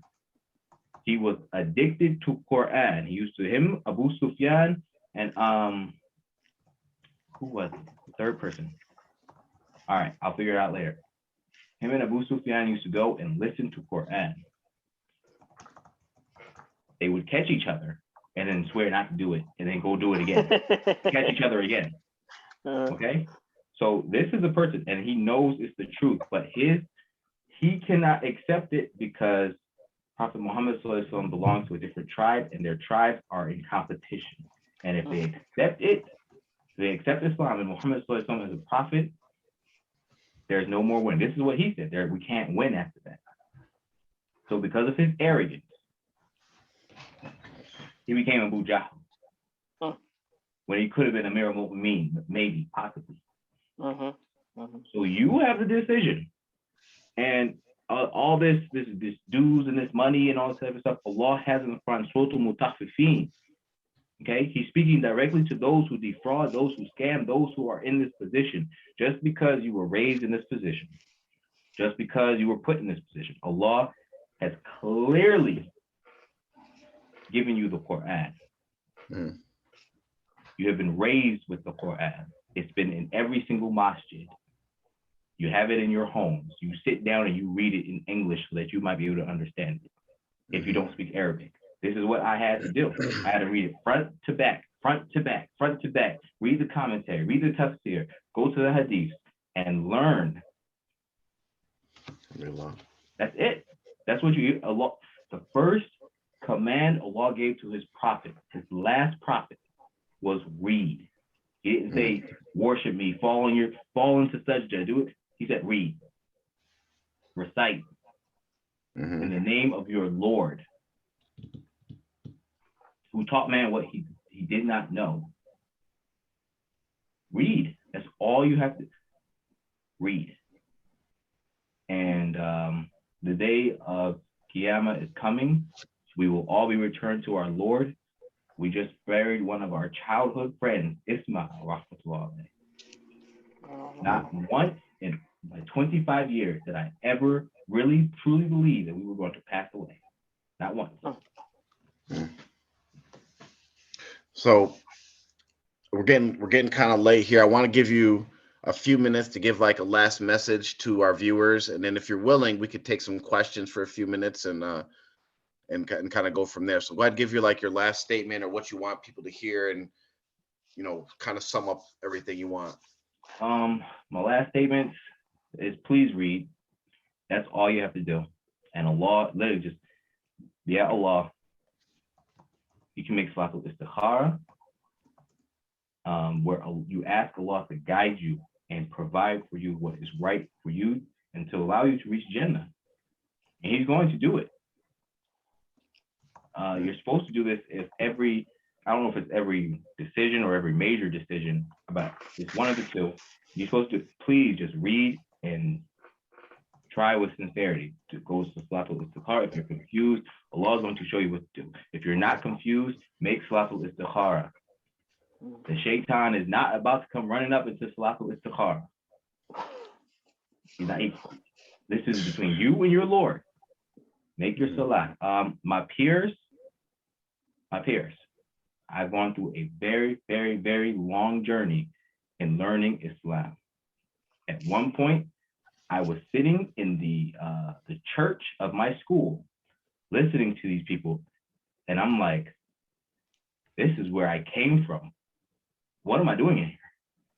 That doesn't mean I was about to go apostate, but I was at a point where I'm trying to figure out, what is Islam? What does this mean to me? All right. I know a lot of y'all are struggling with depression, anxiety. I know a lot of you are within Tmoa, struggling with depression, anxiety, and all of these things. All right. You have to find your law, period. No ifs, ands, or buts. That's the only way you're going to get better. That's the only way it's going to get better. And once it gets better, once you have seen the truth, you are obligated for your own soul to get there. That's it. And help each other along the way. inshallah. I mean, so I got a quick question before we get into questions. You actually got there's a few questions and thing, but just and actually for you too, Jaffer. I know I think I've asked you this before, but I still guess I'm gonna ask it again. But so you mentioned K2 Hussein Adams, Khalifa Hussein, Honorable Saab, whatever you want to call him. So if he were to, you know, I don't know, put out a video, come on an R2F show, whatever, and say, listen, number one, I know and I knew for a long time that Seven Soul Ponds, all that is bogus, and I'm denouncing that. Furthermore, I haven't been elected or whatever, but I am declaring myself the leader of the new TMOA, and it's going to be based purely on Quran and Sunnah and what can be found authentically within the religion of Al-Islam. That's what I'm going to do. I don't know what they're going to do about my sister. Maybe we'll have a Game of Thrones, you know, battle off. I don't know what's going to happen, but I'm telling you that this is what I plan to do. I've seen the error in the ways before. I'm on Quran and Sunnah. I'm denouncing the falsehood and shirk that we were from, and I want your support. What say ye to that? If with all you know from before, but you know, if you were to say that, what on a scale of 1 to 10, what type of effort would you put into supporting what he would presumably be trying to do? You go first, Albert. All right, Albert. Okay. All right. Yeah, go ahead. Go ahead, Albert. Yeah, I'm around it. All right. So I'm going to have to respectfully decline. All right. Now, listen. I understand that you know, he said he's on Quran and Sunnah, and he's telling you that he's willing to battle the 7.5, 7.5, or the 6.5, Sultana 6.5. I mean, he's willing to go. You know, let me stop. No joking. No joking. Alhamdulillah, that's great. You know, and if that happens, that means that, you know, that alhamdulillah, that we are helping in some way. And I would support him in his efforts if he acts for it. But like joining back, absolutely not. I've already been down that rabbit hole, and whenever I do my interview, my exit interview, then I can get more into that. But like, I wish you the best, but it's not for me. Yeah, okay. And I'll say for me is as far as that whole idea of TMOA, because when we talk about TMOA, we're talking about the group, the generalized, but these are people, right? So the only thing I would support anybody in TMOA doing is guiding the people upon the Quran and the Sunnah. So if he wants help in like relaying messages, on addressing some of the shirk, on addressing some of the bad beliefs, on those terms, I will help him 100%, you know, because that's what we're doing right now. But as far as like, you know, I'm going to battle somebody, I want to be the leader, I'm going to take over, that is only going to be decided by Allah of how he wants TMOA to end up. And in my personal opinion, the only thing that can actually save TMOA is to bring TMOA into the fold of the Ummah at large. So if that isn't part of that message, and if that's the goal, if you're just trying to have, like Hanif had said last night, a better version of TMOA, yes, it would be good if you get rid of all the shirk and all the bid'ah, all the, you know, the transgressions and taking money from people. And yes, it's good to get rid of those things. However, it's kind of like putting a Band-Aid on, like, you know, a bullet wound. You know, you're not really doing anything because you're still separated from the Ummah. And then that might save the community for the next 50, 100 years. Who knows? It might go on long past our lives, our kids' lives, our grandkids' lives. But once you're separated like that, guess what? We'd be, you know, looking, if we had the chance, you know, how they say looking down or whatever, and looking up from our graves at TMOA 200 years from now, and they'll be talking about Sultan 28. You know what I mean? You know, because that's what happens. Like, look at the Nation of Islam. What happened with the Nation of Islam? You have, you know, whatever his name is, Elijah Poole, claiming to be a prophet. I think his name was whoever the guy above him that said he was Allah, all these weird, crazy beliefs. And the son of Elijah Poole, Warith Deen, actually became the leader of the Nation of Islam. And what did he do? He basically started leading them back to the Quran and the Sunnah, right? He just like, we're going to abandon these bad beliefs of our father. We're going to go back to the Quran and Sunnah. But it's still a segregated group. They never really joined the Ummah. What happened? Farrakhan. Yeah. Nation of Islam goes right back to the beliefs of, Elijah Poole, and we're gods and Allah's council of 9 people, or whatever the crap they believe. So they reverted back to what was comfortable, what was familiar, what was exactly. Because Shaitan's gonna be right there still, like, oh, he's gonna whisper to someone's ear, like, hey, come to him in a dream. Hey, you're the 8th Sultan. There's a secret stuff that Allah has been hiding from everybody, and I'm gonna tell you about it. Guess what? And it's not gonna be Sultan. It's gonna be like the 20 Keel Shokin master or something like that, like another name of it. Guess what? You have Allah inside of you. We're all one. I'll just say this. I feel like both of you guys are holding the people's past against them, which I guess it's understandable. It's understandable a little bit, but I think that some could say the same about us, right? You saying, that you're upon Quran and Sunnah, but we know what you came from. You know what you're capable of. Now, I don't know that I've ever seen, had a person was in a car accident or was hit by a bus or anything like that, and I was just like, said something or done things like that. So I don't have any of those things where people are just going to like literally, we hate this guy because of what he did to us or what he said, or I don't know that I have any of that, but I still feel like there's we should be ready. We should be open to consideration. Put it that way. Did we lose Taqiyuddin, or he's I'm still here. Okay.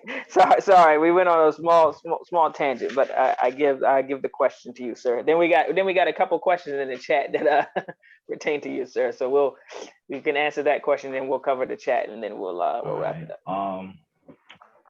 Who's close to that? And I'll tell them, listen, there are certain things. Number one, we have to get you to go on Hajj ASAP, no Rocky. Oh. And while you're there, we're going to need you to pay for at least 3 to 6 months of, if you're at that level, to sit down at the University of Mecca, or University of Medina, and learn from there. Well, he's 40 years old or more, so they only accept unmarried, and you have to be of a certain age. So he's outside of that. He's outside of it. But he can go to Azhar, and he doesn't actually have to enroll in the school. They let you come and attend the classes, so he can, he can do that, John. Because you can't just come even though, like, I get what you're saying, Mubarak, hope people's past against him and stuff, but you have to, after all this damage has been done, you have to regain people's trust and prove that you are actually trying to do better.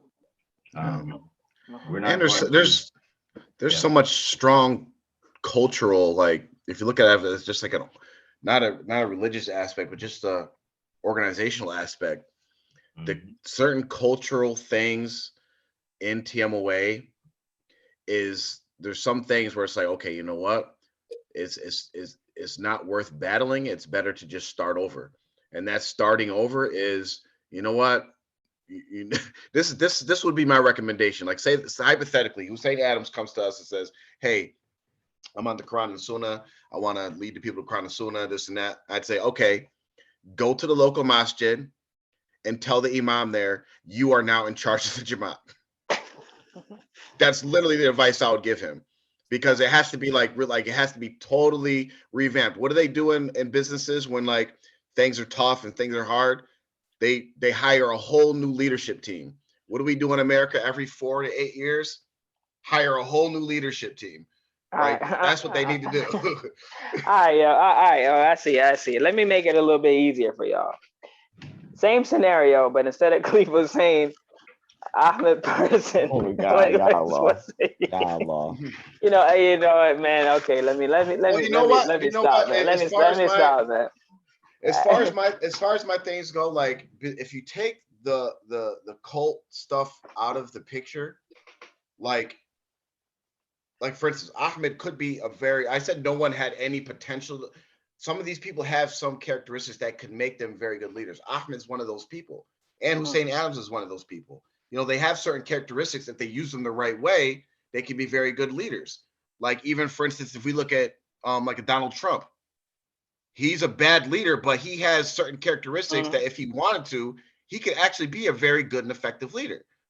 You know, listen, there's no doubt in my mind that in today's age of social media and Twitter and Facebook, Instagram, all these things, I can promise you, if Mufti Mink can get 1 million followers and just different things, I'm telling you right now, if Hussein Adams had some Islamic training and knowledge, he would be a national, if not international, one of those speakers. He would be. I see that very easily because people that you know how some people you meet in real life and you're like, this dude is what all the fusses about. It's not like you know what I mean? So yeah.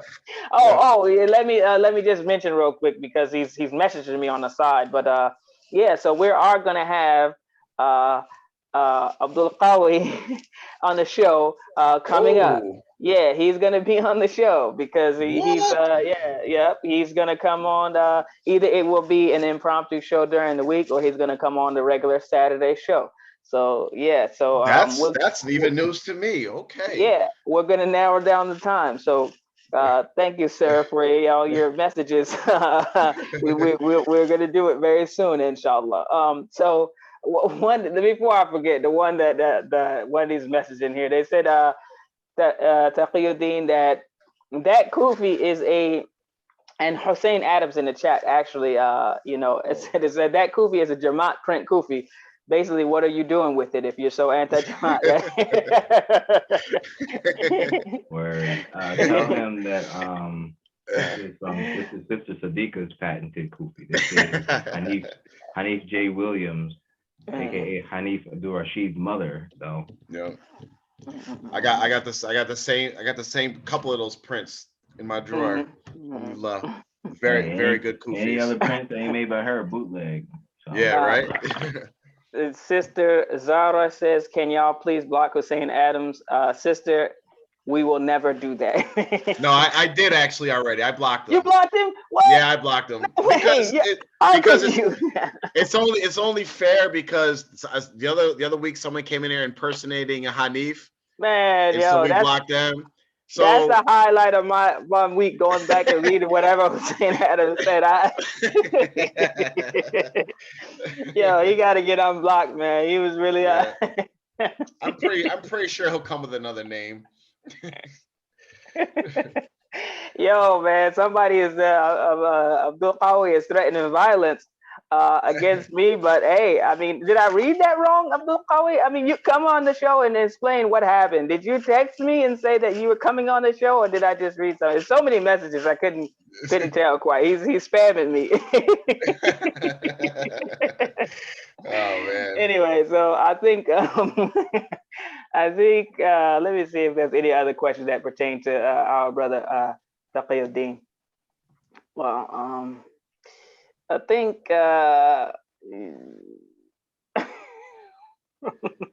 does anybody have any like specific questions for Muhammad Taqi before we kind of summarize and kind of close out? Go ahead and put some in the chats. Yeah. Or people that are in the Zoom, you can come on, you can turn your mics off and ask the question directly. Oh, so Muhammad Bell knows jujitsu, boycott, but do not physically confront. Yeah. Who said that, yo? That was a good one. That was Hussein. That was Cleveland Hussein. The fake Hussein, yeah. Yeah. Oh, I gotta put my Facebook page on private. So here's one that says, how has your life improved since leaving? In terms of academically, law's most merciful. I got my GED at 15. No, I got my GED at 16. I attended college at 15. I got my bachelor's. I was part of the Black Student Union movement at my school. We helped do a lot of things. In terms of, I got married, have children. I'm living much better. My quality of life has skyrocketed. Any thoughts of suicide? Because that's one thing that was anybody who left. I will say this, and thank you for bringing that up, Mark. I will say this. Number one, for all the parents out there, a lot of my friends, including myself, when we were younger, we did think about suicide and we were inside the Jamaat in Tmoa. A lot of us talked about suicide. Some of us self-harmed. Some of us actually attempted, and we're talking about 12, 13, 14 years old. What else? There were individuals who confided, and we all sat down and talked and stuff. This was our release. Individuals confided that if their fathers had to choose between Mubarak Jelani and themselves, they would choose Mubarak or Jelani over them every single time. So this impacted a lot of people's mentals. That's why in every generation, listen to me, everyone who's watching, every generation, if you look back at the history, starting in the 90s and possibly the early 2000s, I know for a fact the early 2000s, every single generation has been gone to drugs. A lot of them are gone to jail. A lot of them do not practice. And you see that in every single generation. My generation. And if you look at a lot of these young men and women inside of Tmoa currently, they all do drugs. A lot of them do drugs. And I'm sorry to shock y'all, whatever it is, a lot of your children in Tmoa do drugs. They are no different from the people outside of Tmoa who are doing drugs. Rasulullah sallallahu alaihi wasallam said that the only difference between the non-Muslims and the Muslims is your prayer. Meaning that since Allah created us in different nations and colors, He didn't create us as different species. What that human has inside of them that makes them a human being, the same thing that you have inside yourself. So no matter what, you're going to be experiencing a general thing that every human being is tested with. So there's no difference. So in terms of thoughts of suicide outside of Tmoa, it continued from my thoughts of suicide inside Tmoa. That's why I was saying that in college, I tried my absolute best to stay away from everything that I felt would veer me off the path. And sitting in that church and I'm listening to these people talk and this all this type of stuff. I'm just like, this ain't it, Chief. This ain't it. And I had to go through a whole process. There are still people I know who are inside Tmoa who are still going through these problems. They have children, and their children are going to have these problems if they don't correct these things. So I just want to share this real quick because this is actually a very serious topic. I know we do joke and laugh and all that, but we are very serious about helping people as the best of our ability. And there are resources out there, alhamdulillah, because of all of us kind of going out and searching for different things. There are resources out there for that people that are having, these types of thoughts or any situations. I'm just going to share my screen real quick. 1 second. Yes. Okay. Do something. Here we go. All right. So y'all let me know when y'all can see that. I can see it. Okay. It's called facetogether.org. And this is a another group that combats spiritual abuse and other types of abuse. They issue reports on different things about people that have been like either sexually abused or financially abused, and all these different things by religious leaders. They're all Muslim. They're actually will be investigating Tmoa soon. For those that want to know, they do investigations and they publish reports. And just to show you real quick, you could report your own cases of abuse if anybody's been has any specific individual cases they want to report. They have investigation reports that they publish on these. They go and do real investigations and publish them, and you can read about the different things that these religious leaders, how they're abusing people in the Ummah. But what I'm coming here for is that if you contact these people, they actually have volunteers, professional therapists, and psychologists that they will refer you to get free services for. Muslim psychologists and therapists as well that you can talk to about any of these issues you have, whether you are in TMOA or not. This is for anybody. It's totally confidential. You don't got to contact us. You can contact them directly for yourselves. And, this could be a resource for a lot of us didn't have this type of resource during our transitions inside and outside of TMOA. That's facetogether.org. Facetogether.org. Yeah. If you're feeling like that, you gotta go get help straight up. And parents, you gotta talk to your kids, because I can guarantee you that you are never going to know if they self-harm. You're never going to.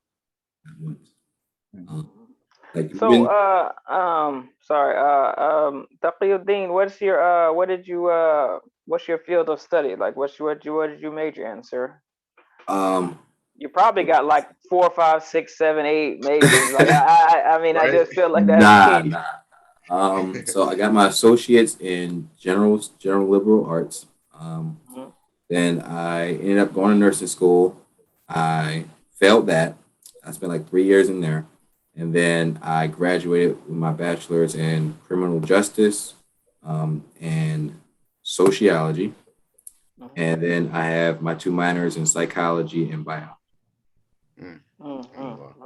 Psychology. Yeah. Okay. So perfect. We were gonna have a brother on that was gonna break down some psychology, some of the reasons for cults and also innovations, and why people are drawn to these certain things, issues that we're dealing with, why people are drawn to them, and from a psychological aspect, how they can why they're drawn to it, and how, from a human psychology perspective, how they can deal with them on that level. So, but he was in Nigeria, and at the last minute, he actually told me that their electricity goes out at a certain time, which actually coincides with this time. So it's like their electricity goes in and out. So I was like, wow, that's like perfect. Anyway, but maybe you can think about it, consult your friends and family, but maybe you can be our psychology expert who comes on, a regular contributor sometimes that comes on and explains things from a psychological perspective. I mean, because sometimes people do get tired of hearing us talk. Sometimes I've been told that a few times to stop talking and let the guests speak.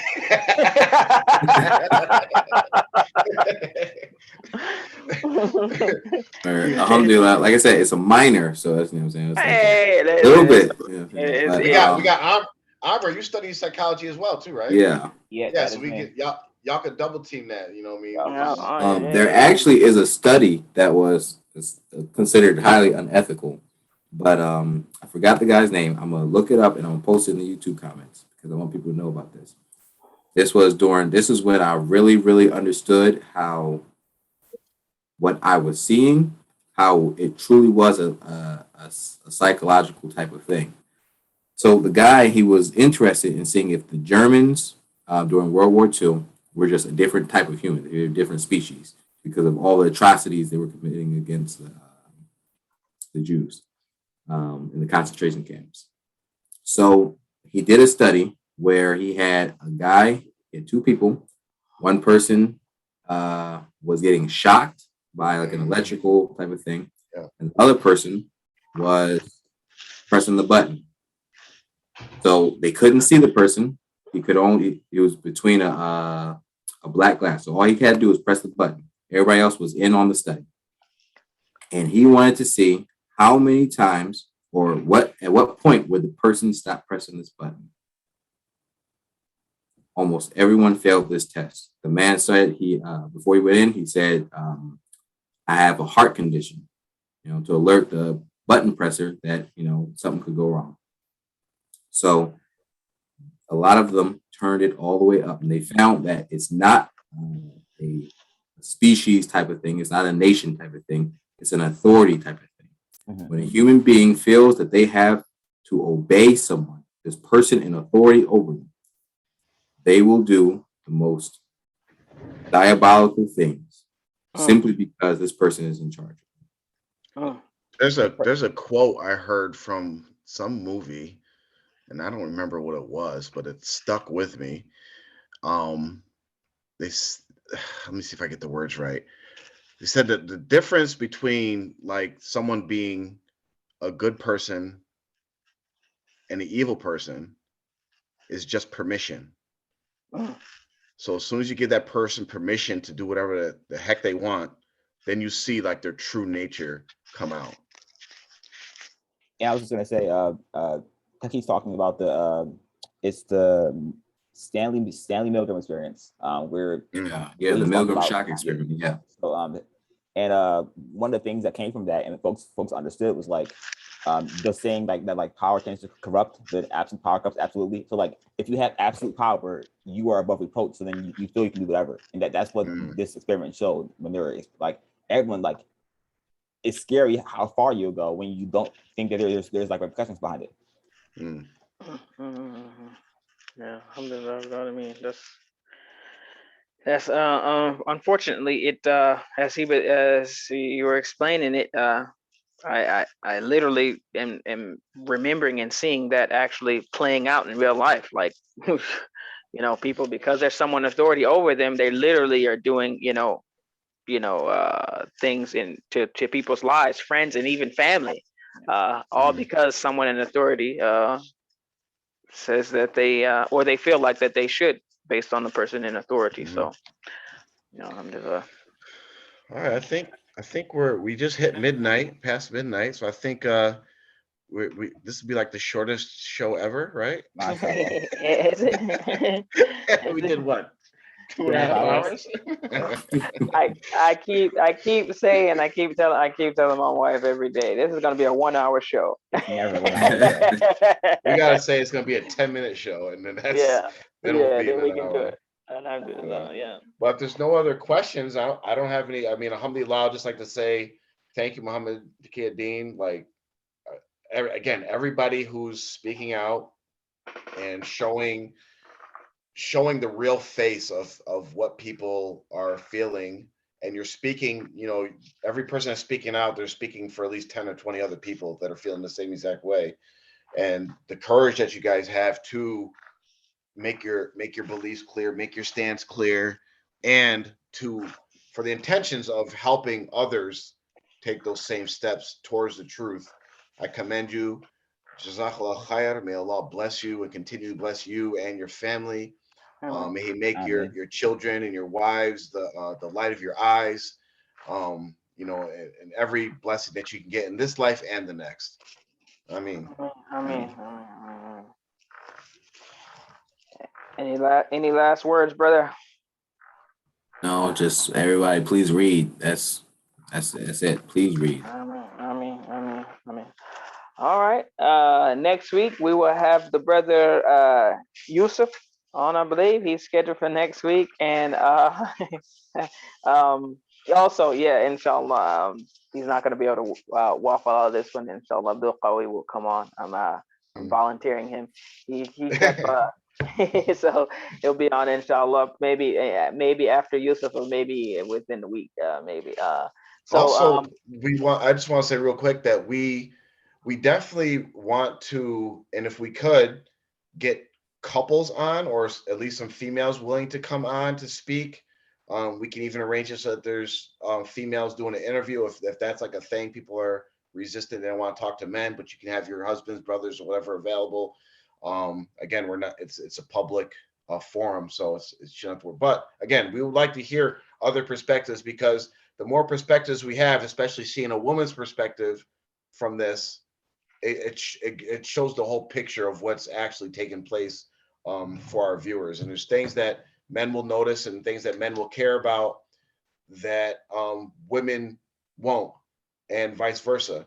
You know, I would really love for some women to come on here and talk about, you know, what it's like to be a young female or growing up in TMOA and then leaving and then dealing with all the things that, because the women in TMOA face a significantly different test and struggle than the men in TMOA face. You know, there's a bunch of different topics that we can go into. We can talk about the halal marriages. We can talk about how many single women there are in TMOA, because it's like a big shun thing that they can't marry people outside of TMOA. Meanwhile, men can, you know, go knock up girl after girl after girl, give shahada, and, you know, bring them all in. You know, all these different, you know, men losing their jobs and not be able to take care of their families because they quit and they go to retreats, or there's a bunch of different topics we can talk about that men will not be able to give a perspective. Yeah, and the effects of the emasculation of those men and how it affects the woman's view of their husband or father or brothers or whatever the case may be, because that also has a psychological effect in which, you know, that we're not gonna go into it tonight. I'm about to start rambling, but yeah, so that's another aspect that we can touch on. So definitely, any ladies, please step right up and let us know. You can what is it, that the email address? We'll put the email address in the description in the video. I think it's yes. And if you go to our main page, if you go to YouTube and you go to channel and go to the main page and go to about, there's links to all the ways you can contact us in there. And there's also, I think, some buttons on there to like our Facebook page and all that. So email us, WhatsApp us, Telegram us, Facebook us. You know, there's a bunch of different ways you can contact us. All right. Well, it's been an absolute pleasure talking to y'all. And inshallah, you know, we'll all meet in Jannah with palaces. I mean, inshallah.